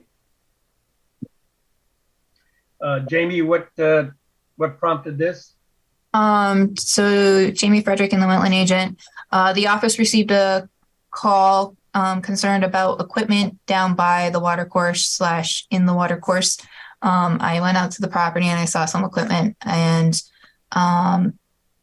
they were doing some vegetation removal closer to the driveway, and I recommended that they stop work and said that I was going to be sending a letter to the property owner and requested that they put in erosion controls or stabilize the area. And then I got a response from the property owner, was invited to go out and look at the erosion controls. And on my second site visit, I walked further onto the property and saw that the activity was more extensive and did go down along the water course. I think that the activity had already occurred. I just didn't walk far enough onto the property to see it the first time. So I do think that they stopped work when I asked them to. And I can share some pictures and a map showing kind of the general location. So this is the driving range at the end of Tipping Drive. Screen share. All right. So on this GIS map, you can see Tipping Drive, the driveway access to the driving range. And you can see this purple line here demarks the approximate wetland delineation location. So everything below that, south of that, is considered wetlands. And you can see over here the western limit of that wetland. And then this is the watercourse that I believe the call is in reference to. So basically the understory brush, a lot of it was invasive. I don't know if it all was because I only saw it after, was removed. And I believe there were some trees that had been damaged in some of those recent storms we had, that was kind of cleaned up. And there's kind of a big pile of natural debris kind of somewhere in this location over here. And per the floodplain ordinance, they are being asked to remove it as soon as possible, because it affects flood capacity. So I said that the commission, I didn't see would have an issue with that as long as any impacts from the machinery coming in to remove it is considered and minimized.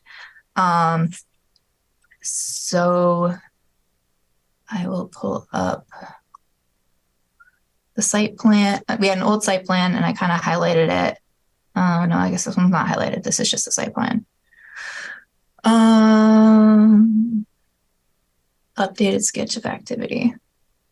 So this yellow highlight is the area that I noticed on my first visit, but I only walked like this far onto the property and I didn't keep walking. And then the orange is the additional activity. I don't know that it goes all the way. I think it probably ends somewhere more in this area here. Yeah, in the middle. Yeah. Yeah.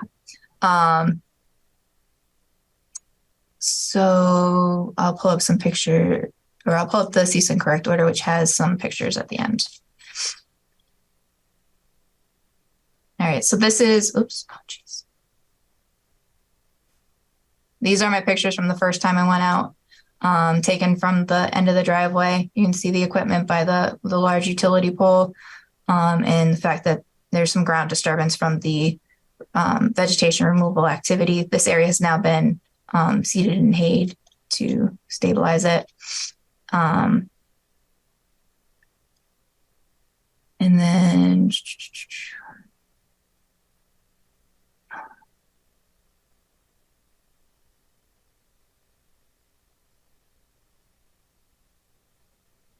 trying to remember where I put my other pictures. Okay, so yeah, here's the pictures from the second visit. So this is the vegetation pile. This was after one of our brief snows. And you can see that the equipment kind of squished the soil, but you can kind of see that there is still some vegetation in here. And this is looking at that wetland area over in this area here. And then this is the water course. So I think most of the disturbance over here is from the equipment driving. It seems to be fairly stable for the time being, but definitely needs to be vegetated and stabilized for the long term somehow. And so I think the question ultimately is, first question is, does the commission have any concerns regarding the removal of this pile for them to comply with the floodplain management requirements?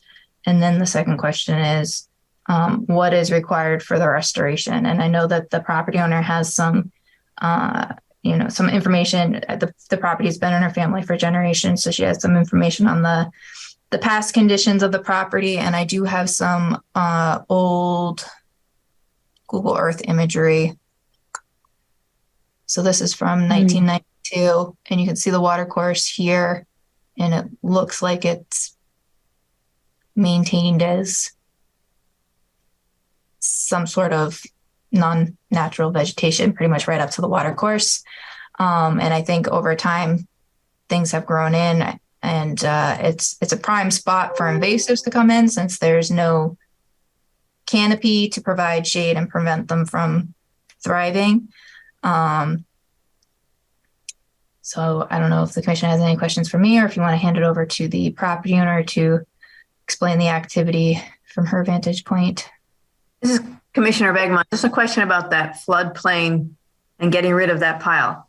Getting rid of the pile totally, or just changing its shape?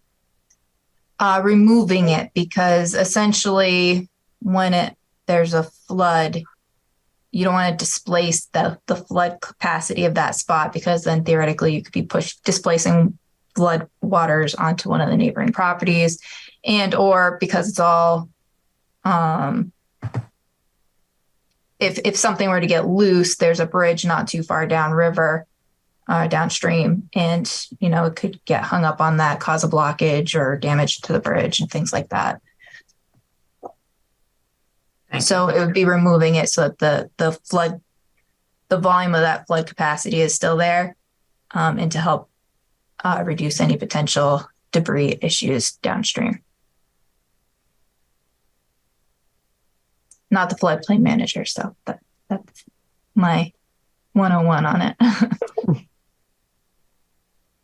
Thank you. Wasserman, Jamie, have you shared with the homeowner any kind of recommendations other than the erosion control issue? I mentioned that it's likely that you're going to want to see a planting plan, particularly along the water course and maybe the open water wetland area over here.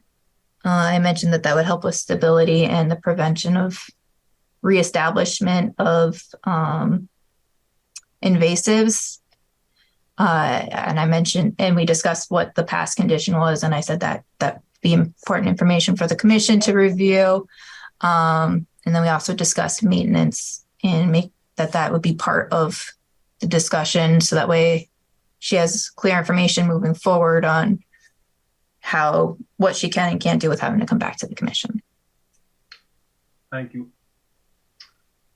Ms. Packard, is it? Packard, yes. Packard, you have the floor. So I'm not sure what you would like me to share or answer.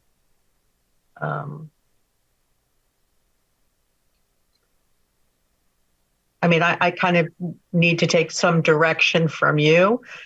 We just attempted to get rid of a bunch of overgrown brush and invasives to kind of get the land back to what it was. It's been in the family for 3 generations. It was a farm, a dairy farm for years.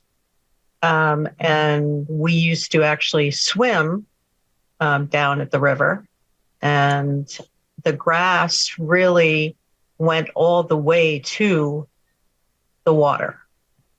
So a lot of what some of Jamie's photos showed how there was low growing vegetation along the river. That's pretty much the way it's always looked.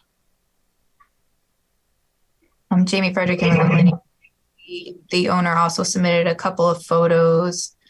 There. Quality ones, I think, at the end, because they didn't print well.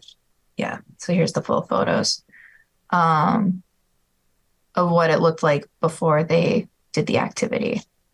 And in this picture, you can see that there was also non-natural debris that they got rid of as well. The Linda Packard, the landowner, the reason that some of this started, in addition to the invasive part, was, as you can see, there's some yellow tubing there. There was some artificial turf we as landowners lease the driving range to different people. And we are on our third lease with three different people. And apparently they were dumping some things back into this area in an effort to try to clean everything up.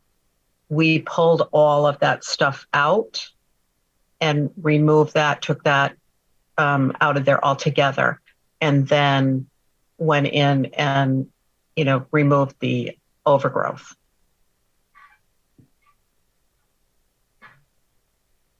So that the pile that Jamie showed you a picture of does not have any unnatural stuff. It is all brush, tree trunks or branches from years of storm damage, and just neglect.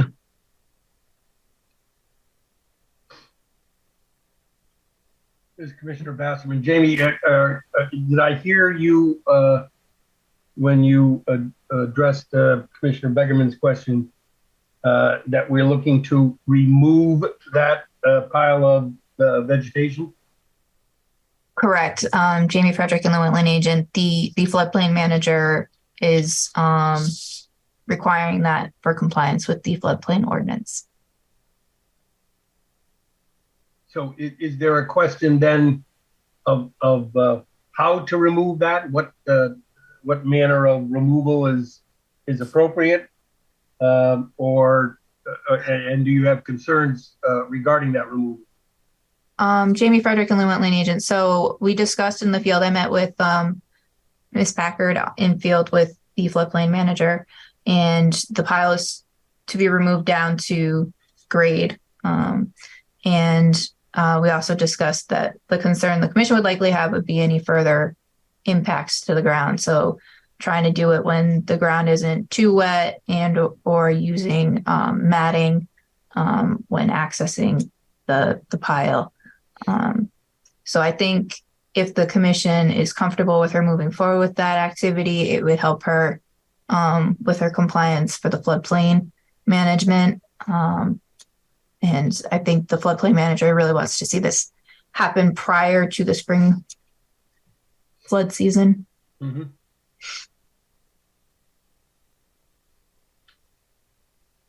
Okay, and what about the invasive control mechanism? So Jamie Frederick and the wetland agent, let me jump back to the cease and correct order. So the cease and correct order was sent 2 days before the December meeting. So we tabled it without discussion because clearly they probably did not receive the letter in time. So they were told to contact the office, which they did. They were told to install erosion controls along the limits of disturbance. So I sent them the map with the highlight area, and that area that was highlighted, they had seeded and hayed. And then when I went out, I saw the rest of it. It was frozen. It's not so frozen right now, but we were out there 2 days ago, I think. And I didn't see anything of immediate concern. And then submit an explanation as to the activity. So she did send me a couple email correspondences, and we've now had this conversation at the meeting. And the commission will review the violation and may require a restoration plan for all or some of the unpermitted activity.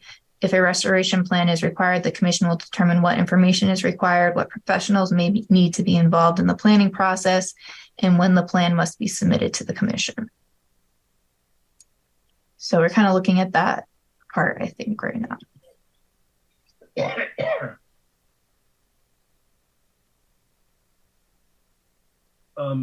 Commissioner Basserman, do we need a buffer between that invasive kind of flat area and the water course?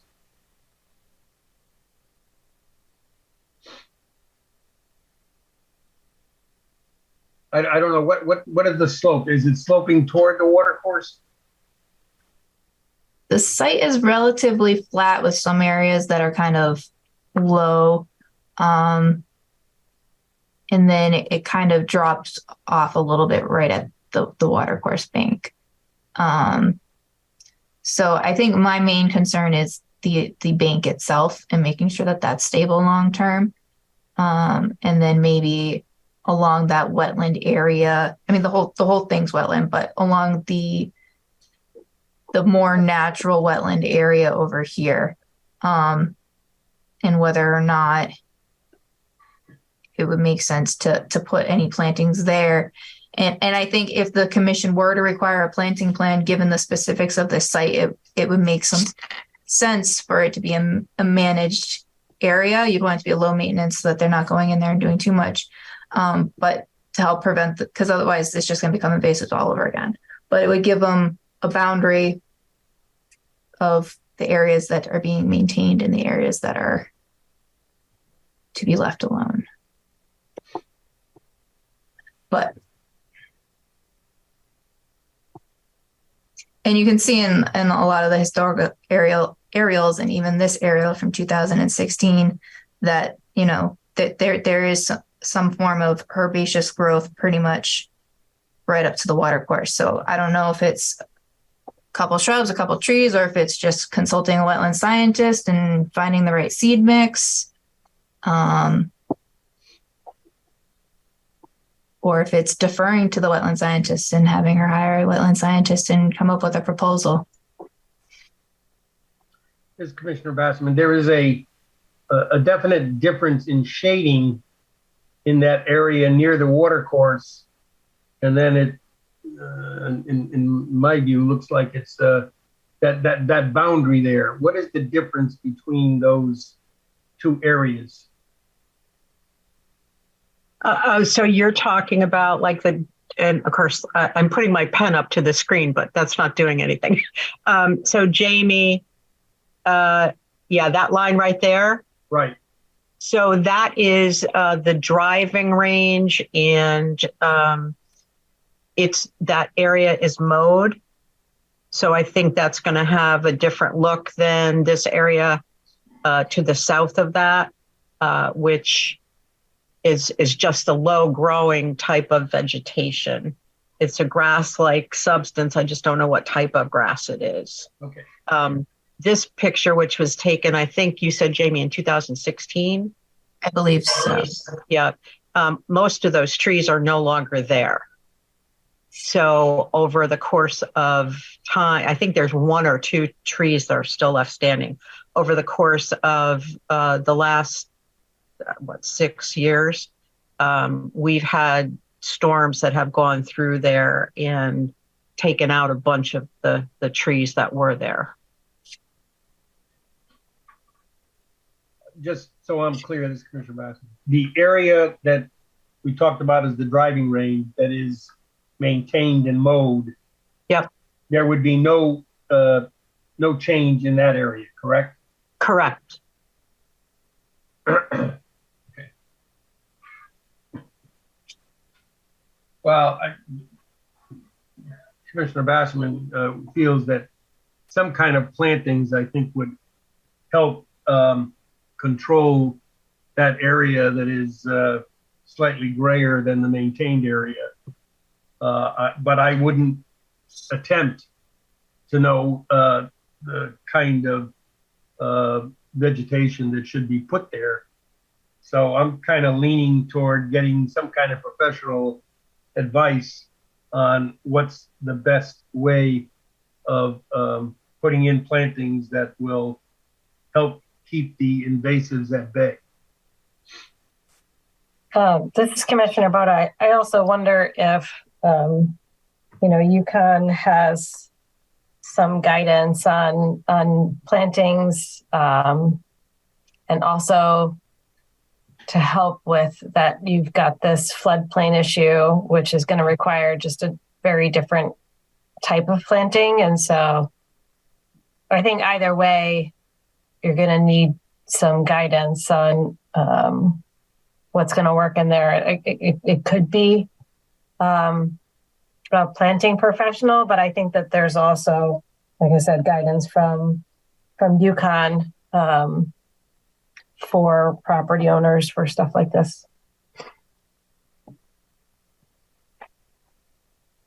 Commissioner Begemont, just a question for the commission. In such a case where kind of invasives were taken out and some other stuff that we don't exactly know, how do we determine the extent of what we require to be put back in? Obviously, we want to be fair to the owner, not to go 10 times higher than what they took out. We want to have something relatively in par with what was taken out, and that is good for the environment and maintainable, but not something that would be our dream necessarily. That would be expensive and more than what was taken out. So how do we go about kind of figuring that out? Amy, you want to go? Sure. This is Commissioner Boda. I was just going to say, so Ms. Packard, I think that, the commission in situations like this gives some guidance and then really looks to the property owner to take that guidance, whether you look to a professional to help you with a planting plan, or you feel adequate in terms of your time and research ability to look at the Yukon resources. Jamie can provide that information to you and to figure that out independently. And then you would put together a plan and then bring that back to the commission, knowing that the commission's aim is that that water course there and the wetland is protected by plantings. Okay. So I can share some information. We have a lot on our website, so I'll probably link to that. And I can also share the list of soil scientists if I haven't already, in case you want to at least ask around and see what they can do. Yep. And also you could also reach out to like a landscape architect or somebody that does planting plans, particularly one that's ideally familiar with plantings along wetlands. And because this area is going to have standing water at times of flooding, and you want to make sure that you're planting the right plants so that you're not planting a bunch of things that are going to die the next time that we have a lot of rain. Yeah. Mr. Basserman, Jamie, you mentioned stability of the bank. Will the plantings resolve any concerns in that area, or is that another matter that somebody's got to take a look at and make a recommendation? I think that might be where it would be helpful to have a wetland scientist involved in the plan. But I think my main concern actually with the stability of the banks is relative to the disturbance above. Like, so there was one place where I saw there was a little bit of siltation kind of starting. And if that doesn't get stabilized, then it's going to cause an issue with the stability long term. So I think as long as the disturbed areas get revegetated, the banks probably be fine. But the answer to that is kind of that exceeds my level of knowledge. So again, that's why I don't know that an engineer necessarily needs to get involved, but I think the soil scientist would help make sure that the plan is as robust as possible. I will just kind of go back to, what this property has been like over all the years. It is it was some type of low growing grass in all along the bank. We didn't really remove a lot of brush from right along the river. It was more having to get around that over in that far corner. And I think, Jamie, you were able to see, maybe halfway in the middle of the width of this whole area here, where there was that vegetation, grass type vegetation growing right down to the bank. So that's all that has ever been there holding that bank. So it was never, The bank is only, like in some areas, the bank is probably only 1.5 to 2 foot above the regular height of the river. Yeah, and it might just be like an erosion control conservation mix that does well in a wet area. And that's something that a professional could help you with. And again, I think if you were to use a wetland scientist, it helps reduce the amount of questions the commission's going to have. They're going to have more confidence that it's going to be a plan that works. It doesn't necessarily have to be shrubs. It doesn't necessarily have to be trees. Kind of try and mimic what was there, and then the commission can address if they have additional concerns that they think need to be addressed. But we're not looking for put in shrubs 5 feet on center along the entire watercourse. I appreciate that. Thank you. And this is Commissioner Boda, and I think Ms. Packard, you have an opportunity, and you can think about it in a couple of directions. You can certainly go for a grassy mix that is going to restore it to what you've been accustomed to in the time that your family's had the property, and it was probably maintained like that for maybe 50 years before that or 80 years before that. Habitats like that don't stay like that in the state of Connecticut. We're a forested state.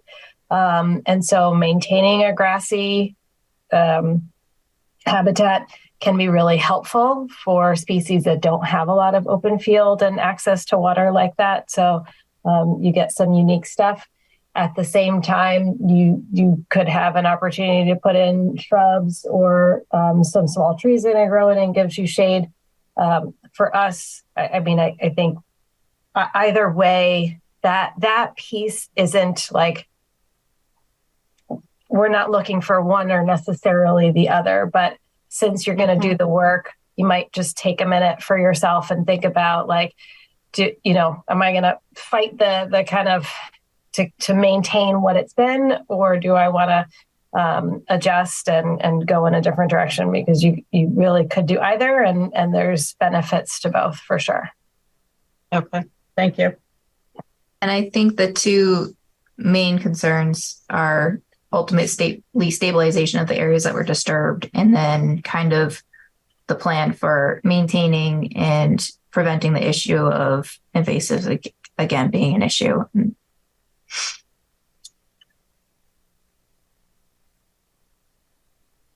So I'm sorry. I was just going to say too, with this is Commissioner Boda, with Jamie saying that, and Jamie, you can correct me if I'm wrong, if you disagree rather, but I think invasives can be harder to control when there's a lot of sunlight. They can be. And so when everything is really opportunistic, and the invasives that we have here tend to leaf out first, and they get a really good foothold, and then they're really hard to rein back in. Whereas when there's a canopy, it's a little tougher and they're a little easier to control. Yeah, and if you are looking to go with that meadow kind of condition, usually if you're looking to maintain that long term, you're going to want to mow it once or twice a year. And that helps prevent the woody invasives from coming in. And so that would be part of the plan if you're looking to do a herbaceous meadow growth. What else was I going to say? Oh, and you might also want to consider like using a low impact mower down there because it is so wet. Right. And usually you cut it at like a higher height of like 8 inches or so. So that's all something that would be worth looking at and considering as part of the plan. Okay. Any questions for the commission? So do I basically come back to you at the next meeting, or do I send you a letter or the plans, Jamie? And what is the next step? So generally the next step is you come back to a meeting. So the question for the commission would be, do you want to schedule this for the February 9th meeting? And I think it's kind of a question for the commission and the owner. Is February 9th enough time to have the plan put together And does the commission feel like February 9th is when you want to review it? Or do you think that March 9th is not really going to change anything and maybe gives the owner a bit more time to figure things out, since the planting season doesn't really start until the second half of March at the earliest anyway? Yeah, this is Commissioner Besman. Just to be clear, Jamie, there is no immediate negative impact to the water course, correct? Not that I observed. Right.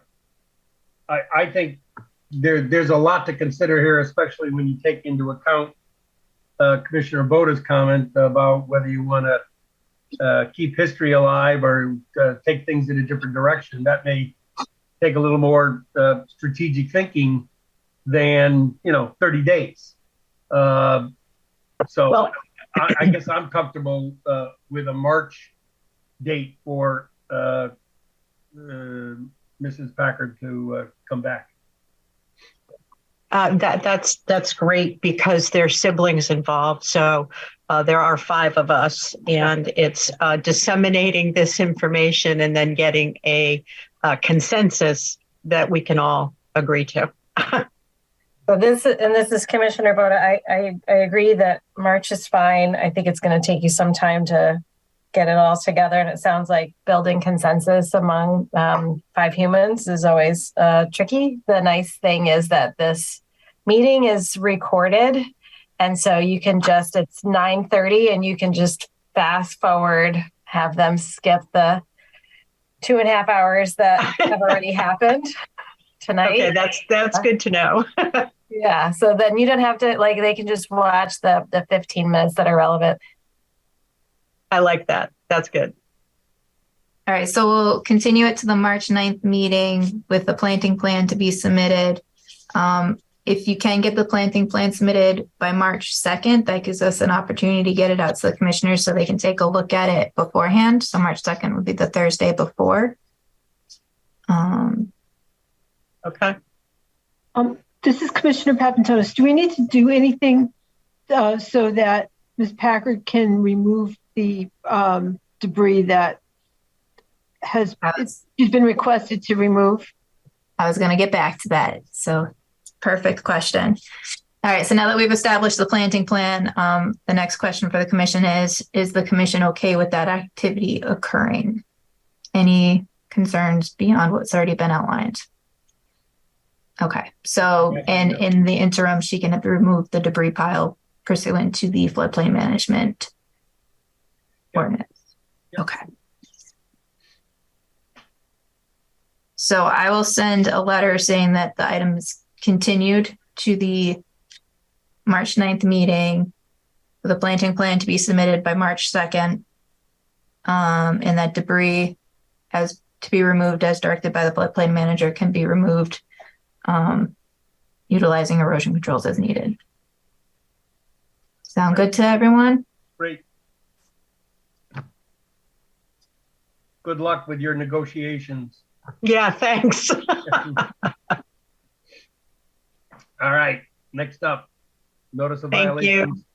Ooh, yes, what? Thank you. Yep. Notice of violation 76 Greenfield, expansion of driveway within the upland review. Okay.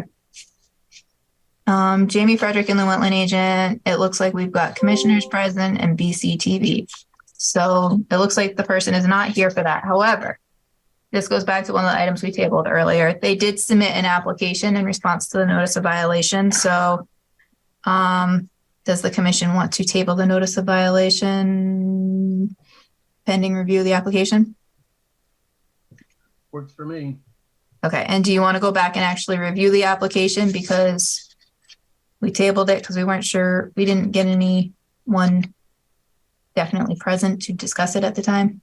This is Commissioner Brown, are they going to be at the next, since this is a date of receipt, then traditionally they would, I mean, a lot of folks like to, go ahead. So we did receive the application. I have not spent a lot of time looking at it, but it's pretty minimal in the amount of information. So I don't know if you want to take a quick look at the site plan to It's a sketch and it has no dimensions on it. So, does the commission want more information? I mean, we could. I mean, if you peeked at it, this is Commissioner Boda. We can take a peek at it and just remind them. I mean, it's also already done and it's stabilized at the moment. So if it takes an extra meeting, it's not the end of the world. Yeah, that we need. I mean, we do need numbers. We need dimensions. We need things measured. All right, I'll reach out and get that information so that way we hopefully have an points of reference are really good. Maybe I can meet with them on site to try and get the information that I believe you guys are going to want to see. All right. So any other questions, comments on that at the time being? All right. So I'm just going to also, I'm going to just flip through my agenda because we tabled almost everything this evening. All right. So I have a question. This is Commissioner Papantonis. Where are we with 20 Branford Road? What did we were in the middle of that when we interrupted back to Greenberg. All right. So when we lost Commissioner Bodo, we moved on to 21 Branford Road for like 2 minutes and no one was here. So we tabled it. I think we should go back to that one.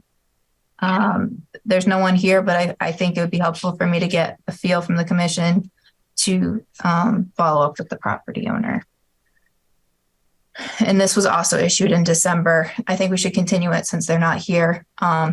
They did stop in yesterday and I know they intended to be here. I don't know if they had a technological issue. They were hoping to be able to come to an in-person meeting and I told them that the commission meets remotely. So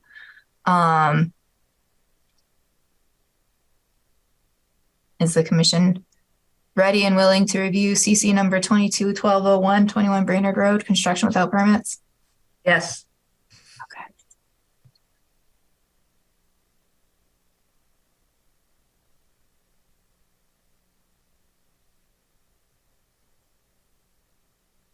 All right, so for those that weren't here and those that want a reminder, 21 Branford Road, residential property, we have a wetland delineation to the south.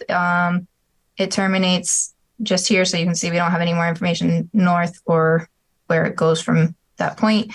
But the entire backyard here is within 100 feet of this wetland. In I think 2010, they got permits for an addition, which is included in the area that you're seeing built out here. Here is a Google Earth image from 2022. You can see that there's a structure that has been constructed back here. There have been no permits pulled from any of the land use departments in town for this structure. And then the ZEO went out there and informed me of this activity. And these are some photos that they took. This structure here is the structure you could see in the aerial imagery I was just showing you. And then you can see there's like a foundation being started on a second structure. And then at the base of this, there's a dewatering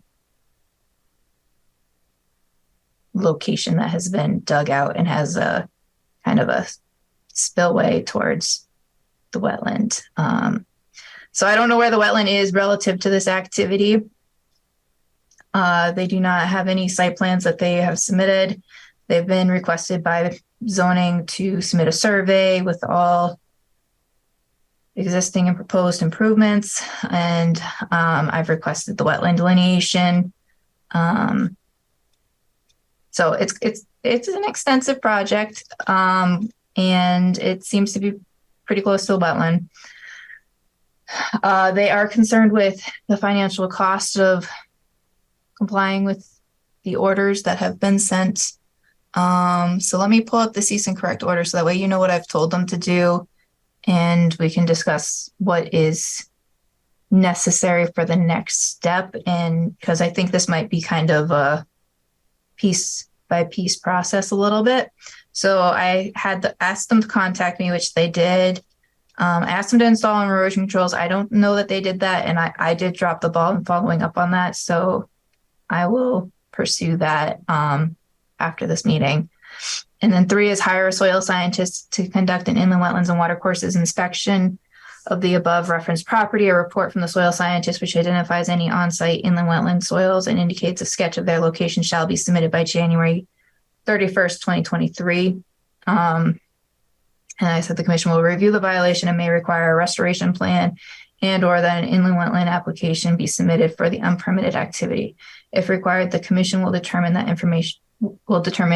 what information is required, what professionals may need to be involved in the planning process, and when the plan and or application must be submitted to the commission.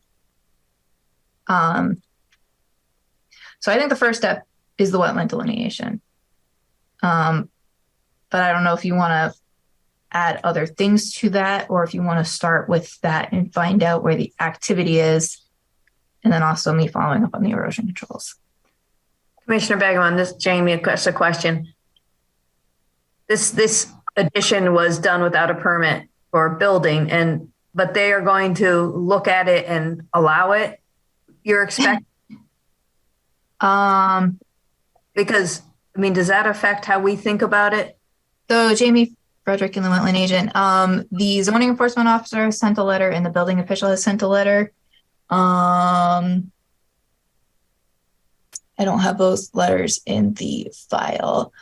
At this time, I don't believe they've been told to remove the structures. I think that they've been told to, submit plans for what it is they want to do, and those will be reviewed. So, okay, so Commissioner Begeman, so it's our assumption that it's within reason to think that with post facto or whatever, getting the permits and everything, it's within possibility that they're going to be allowed to build this. So, I think that might be, there's a lot of information that needs to be received from all departments involved, I think, to assess that. And so I think the first step from inland wetlands is where are the wetlands? And then it's kind of an interesting process because there's different commissions involved and they may have, there's a lot of different T's to cross and I's to dot. So I don't know. Bottom line, we don't have enough information to really determine anything in any of the departments. Right, but this is Commissioner Bassam. It's also, they're not just putting a deck on. Right, there's structures here and wetland closeness issues, and I mean, if this was a regular application, we'd be looking for what we normally see on a plan. And yes. I don't know why that is different here. Yeah. I think the reason why I didn't immediately require the site plan is because I feel like they kind of have to determine if they want to pursue the project. I have no problem. I have no problem in phasing this and getting the delineation first, but I mean, they should know that the likelihood that this thing is going to get approved without some kind of site plan, construction activity, all the kinds of things that we normally look at would be. Oh, yes. So if they want to pursue the project, if they wanted to seek an application, they would certainly need to do a full site plan and have the wetland review. Bare bones, they need to have the wetlands delineated and some sort of protection and quite possibly mitigation, even if it's simply picking up all of the debris. But it really depends on where that wetland location is. And I do think it is fairly close to the activity that's occurring. Interesting thing that you said about the deck, about a deck. Back in 2019, I was over in zoning and there was the first structure had been started on and they said it was a deck. And then it kind of ended up falling off everybody's radar. And then we received I think zoning received a complaint. And that's how it's been brought back to our attention now with this second structure. Commissioner Begeman, Isn't that standing water to the left of the upside down wheelbarrow and all the trash? So yes. Yeah. I think that having the wetland delineation will help with the conversation regarding the application requirements. So, This Commissioner Rathman, what was filed for 230102? Which was the application for receipt. I'm sorry. Are we on the same thing? 76? That's 76 Greenfield Ave. We're on 21 Brainerd Road. Right. Oh, sorry. This is Commissioner Boda. Jamie, could you also, maybe it's in the file already, but pull up the approval for this law? I think you said it was 2010-ish. So in 2010, they had an addition built on the main structure, which the inland wetland agent at the time signed off on as not requiring an inland wetland permit.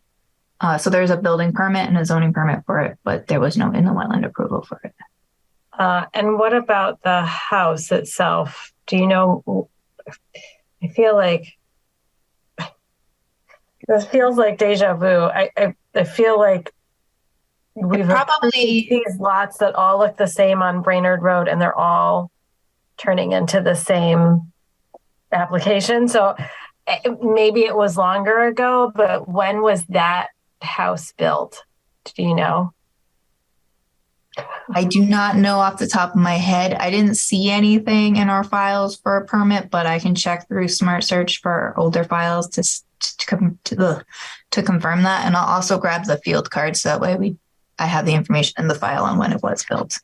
Yeah, because if it was done in the past 15 years or so, I would just be curious what the Jamie Frederick, the inland wetland agent, is definitely more than 15 years old. Okay. The house itself. Right. Okay. Yeah, Suzanne, this wasn't part of the series of multifamily houses that went up. Those are next door to the property. Okay, so this is one of the older houses on the street. That's where we have the wetland delineation from. Right. Okay. Thank you. Because I'm like, I just feel like we've done this, and I was thinking that it was one of the properties that we've done more recently. Yeah, when the application came in for the 3 properties to the south, the house on the subject property, 21 Brainerd Road, was shown because I don't know how old it is, but it's definitely been there for a while. That at least makes me feel a little better. Not like, thanks.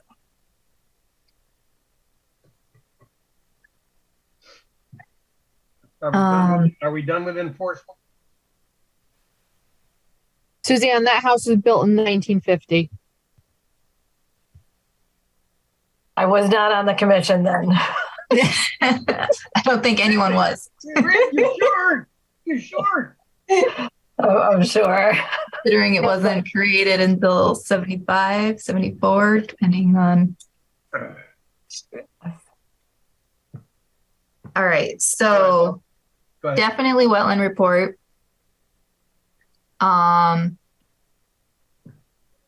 should I just work with the property owner to get it as soon as possible? Do you want to set a deadline, or you want to try and hold fast to that January 31st, or give him one more month? He's been told to stop work and he's not doing any more work. Again, I haven't followed up on the erosion controls, but I can do that. Jamie, what if, this is Commissioner Boda, what if following this meeting, you just sent a correspondence? We talked about it in the meeting, reiterating the January 31st. Also, knowing here in this conversation that I'd be amenable to February. I'd like to see something for February, and so Okay. if it rolled in at like February 4th, that doesn't matter to me as much, But I would like to see this homeowner and get an update about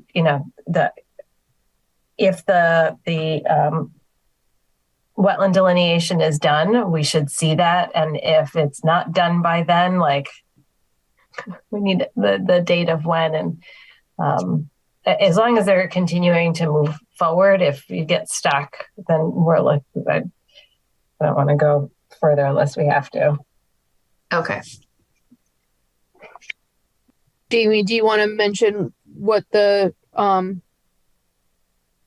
property owner had dropped off yesterday? The letter?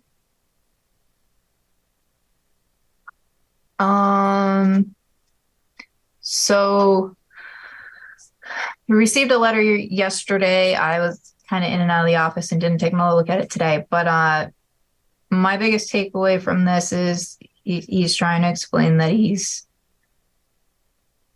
having some difficulties complying with the orders. As far as hiring people. And then also he wanted to know if he could cover the structures with plastic. My takeaway is cover with tarps to prevent rain damage. I told him that I didn't think we'd really have an issue one way or the other, but that he needs to check with the other departments on the covering with tarps.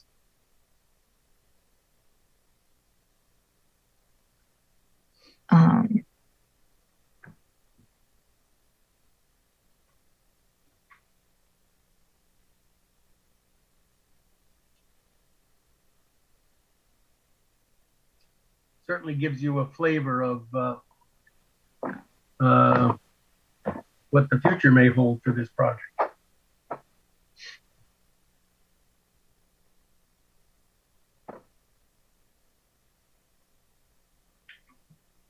Okay, anything else? All right. Other business, it looks like item 1 is tabled. Correct.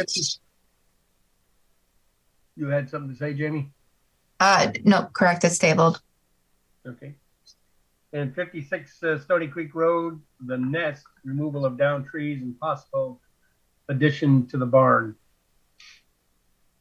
So Jamie Frederick in the wetland, there was a tree that fell during one of the storms recently. It got uprooted. They have since cut the tree and flipped the stump back over for the time being. And they want to know if they can remove the stump and kind of, bring in topsoil and seed it, comparable to the surrounding area, because this is part of the disturbed wetland that is maintained as lawn. Since it's in the wetland, I wanted to see if the commission had any questions or concerns with them doing that. It is a high traffic area where the kids play. So I can understand not wanting to have a potential hazard for the kids to face plant on. Yeah, and that tree is not a small tree that came down. It's not a small tree, so they're definitely going to have to bring material in to reestablish something. I said the commission might want to see a shrub or a tree planted there, in lieu of just straight grass. And they seemed amenable to that if that was the case. Yeah, I don't have any issue with the tree. What's this possible addition to the barn comment? All right, so let's close out the first one. No one has any issues with the tree? No. Okay. Do you want to see a tree or a shrub planted, or are you happy with whatever they want to do? Well, there are trees in the area of smaller dimension. I guess it depends on how they want to use the area. If it's still going to be area where the kids can run around, I'm okay without a tree. Okay, so stabilized. Yeah, with vegetation. But if for aesthetic purposes or invasive purposes, a tree would be helpful, then sure. Okay. Stabilized with vegetation. Okay. All right, second one, screen share. So there's an existing barn on site and they are looking to possibly renovate it. So it's an existing structure. They're hoping to keep the existing foundation for the main structure, but they're going to demo the building and rebuild it in the same footprint. But they also are considering, I'll do this, putting an addition, I think to the north of it. It's a 10 by 20 extension. I talked a little bit with Lee Small about it on the phone. They're not looking to regrade or do any other disturbance other than maybe a sidewalk. And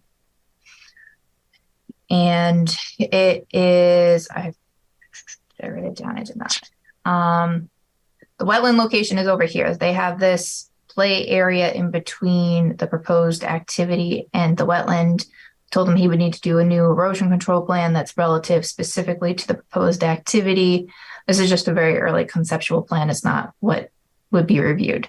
So I guess my question for the commission is this something that you think would be okay for agent review? Is it something that you would want to see if you have any additional questions or concerns prior to agent review?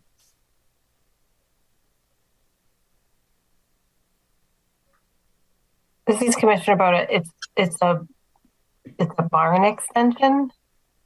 Is that what that so says? it's going to be used as like classroom space, but there's an existing barn that they're looking to rebuild and then potentially put a 10 by 20 extension onto the side. That heavy black would be taken down and replaced, and then it would be extended to the little dashed line. Correct. Okay. Sorry, I'm just looking at the scale. Yeah, that's my next question. What's the distance, roughly?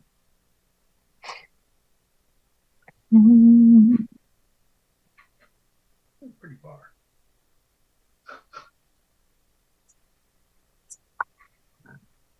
Okay, why can I not find?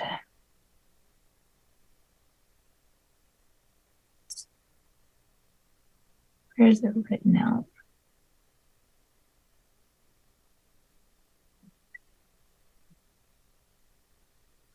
You know, actually, I have a printout, and that's where I have that note. Let's see if I can find that printout on my desk.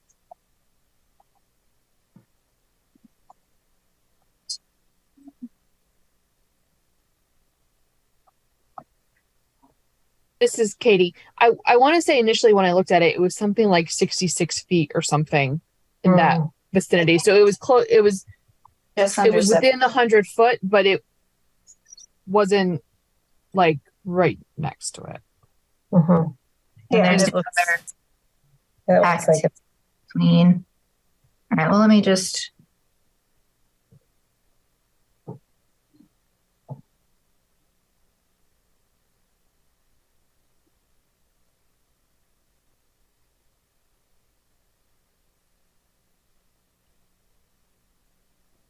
Yeah, it's over 70 feet away. It's already, and there's flat there, right? It's pretty flat, yeah. And there's going to be roof drains, presumably. Presumably, yes. And they would tie into something existing, or?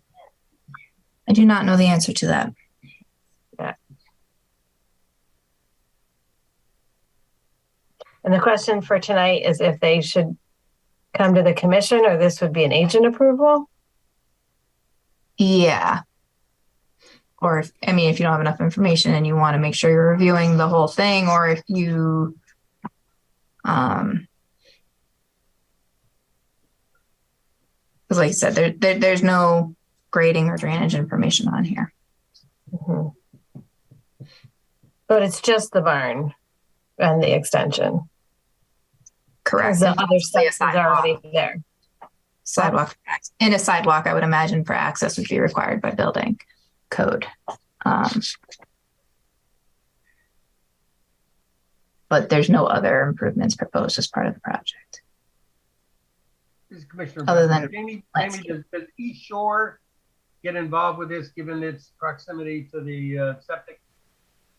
So they'll review it relative to that, and they'll also probably review it relative to whatever the use is and how it relates to the use before and any demand on the system. But I think they calculated all that in when they replaced the septic system recently.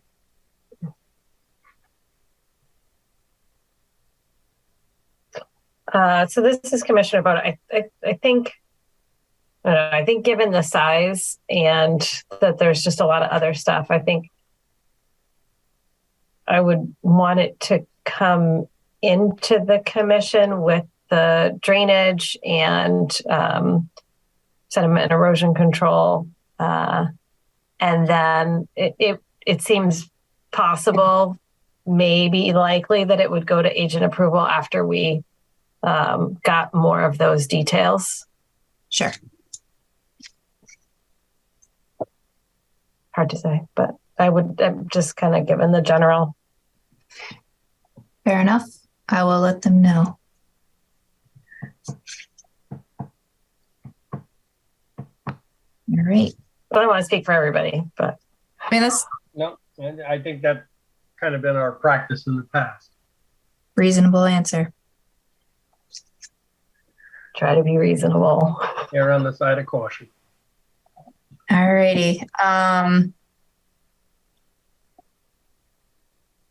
Next, Agent approval? I believe so. Yep. 60 Riverside Drive, we discussed this one and the commission was okay with the agent approval. So that has been signed off on.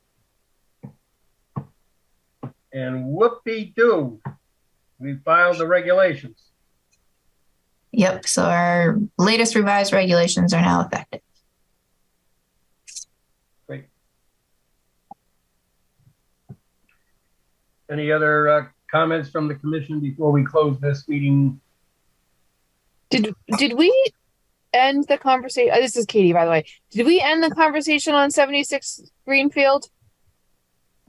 I think that 76 Greenfield is essentially left at staff to follow up with the owner. Okay. Make sure we get dimensions and some additional information on the site plan prior to the next meeting. So that way, hopefully it's actionable. Got it. Thank you. This is Commissioner Boda. I just had a question. We've been getting, it's common for us to get bond return requests, and can't remember if I've asked this question out loud and we've dealt with it or it's just stuck here. Do we have sort of, given our past practice, some kind of checklist of what needs to be in order for the bond to be released?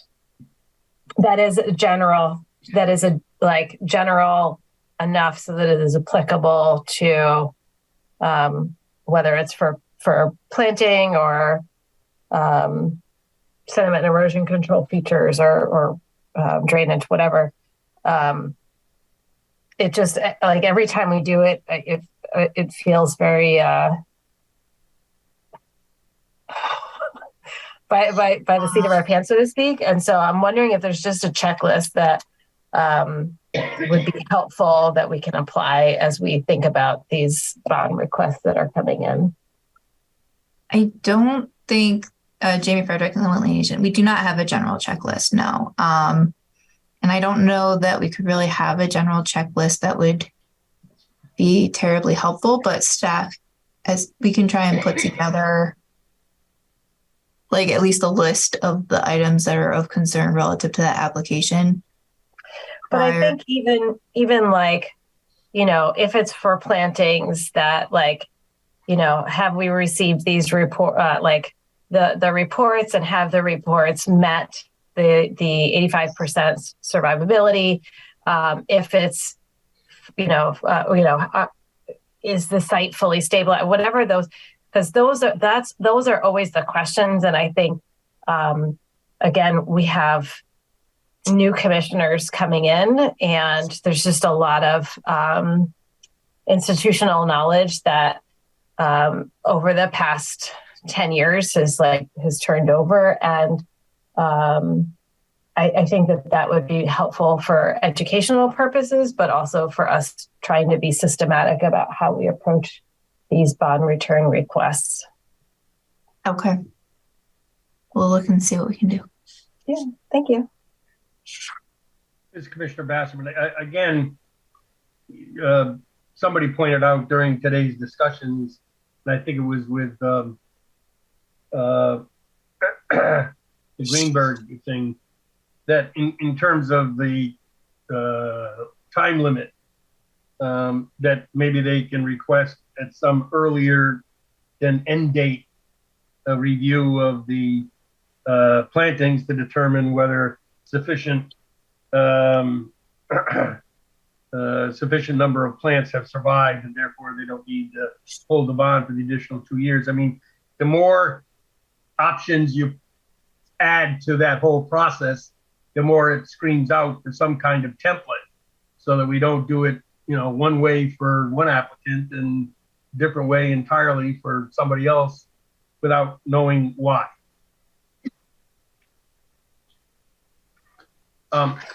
If we're done with that, I have one for the commission to think about. We can either resolve it today or at the next meeting. But in the minutes of December 8th, on each item, a roll call vote was illustrated by commissioner.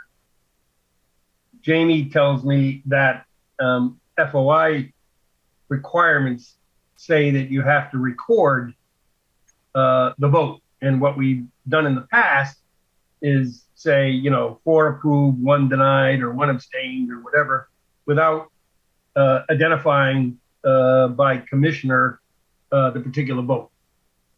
And I just want to raise the issue, if everyone's comfortable with that going forward, or whether we want to do it differently. And the only thing I said to Jamie today in a conversation is, if we're the only ones that are illustrating commissioner name in their vote, then something's wrong with an FOI requirement that says all commissions need to do this. And I don't know how each individual commissioner feels about the public, if you will, knowledge of how votes were cast. Jamie Frederick and the wetland agent, just for reference, when I took minutes for the commission, I would, if somebody voted against the stream, if you will, if somebody voted no, or if they abstained, I would identify who the outlier was or outliers were. So it was still kind of a matter of record. As far as who voted how, that does not have to be in the minutes, but what the FOI requirement is that the office have on file in the office 24 hours from after the meeting, a record of the votes and who voted how. So it doesn't have to be in the minutes, but theoretically through FOI, it is a public record available to the public.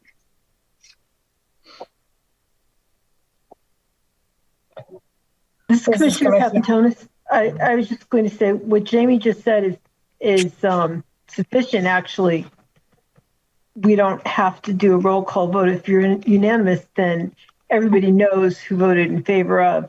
And if she's recording who the abstention is or who the negative vote is, then I think that satisfies the requirement.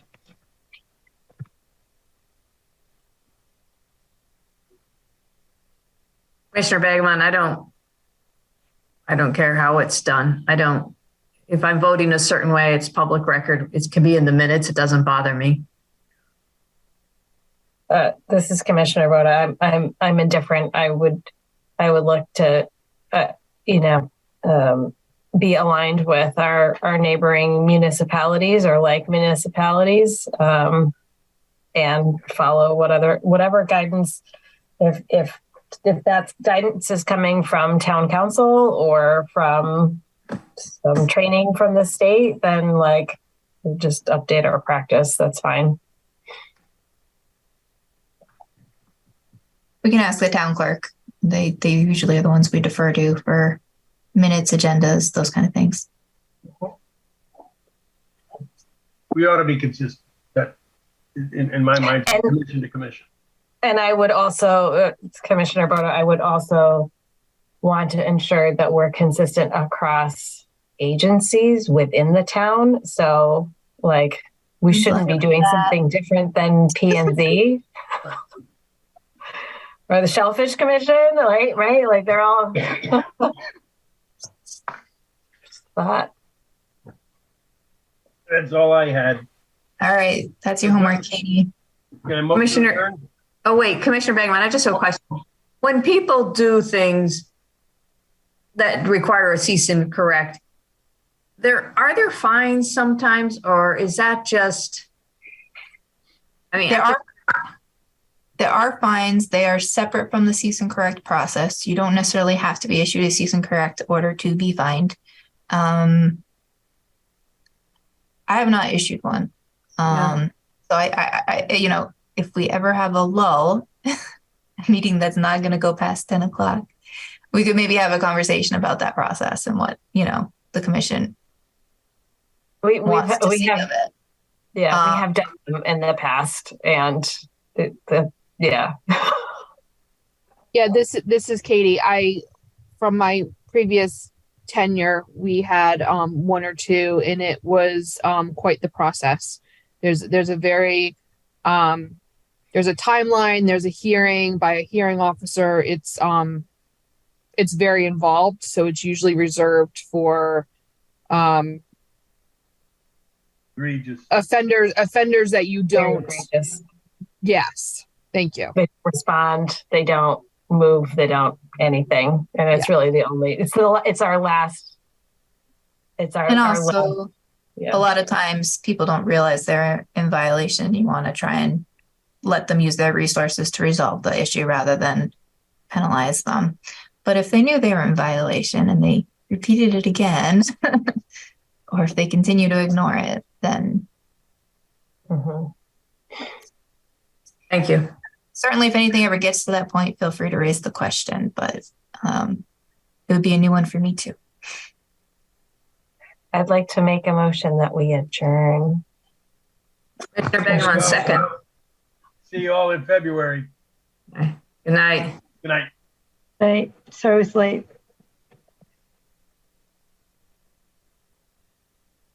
This program was brought to you in part through the support of the Town of Branford. Watch town meetings and other videos on demand at BranfordTV.org.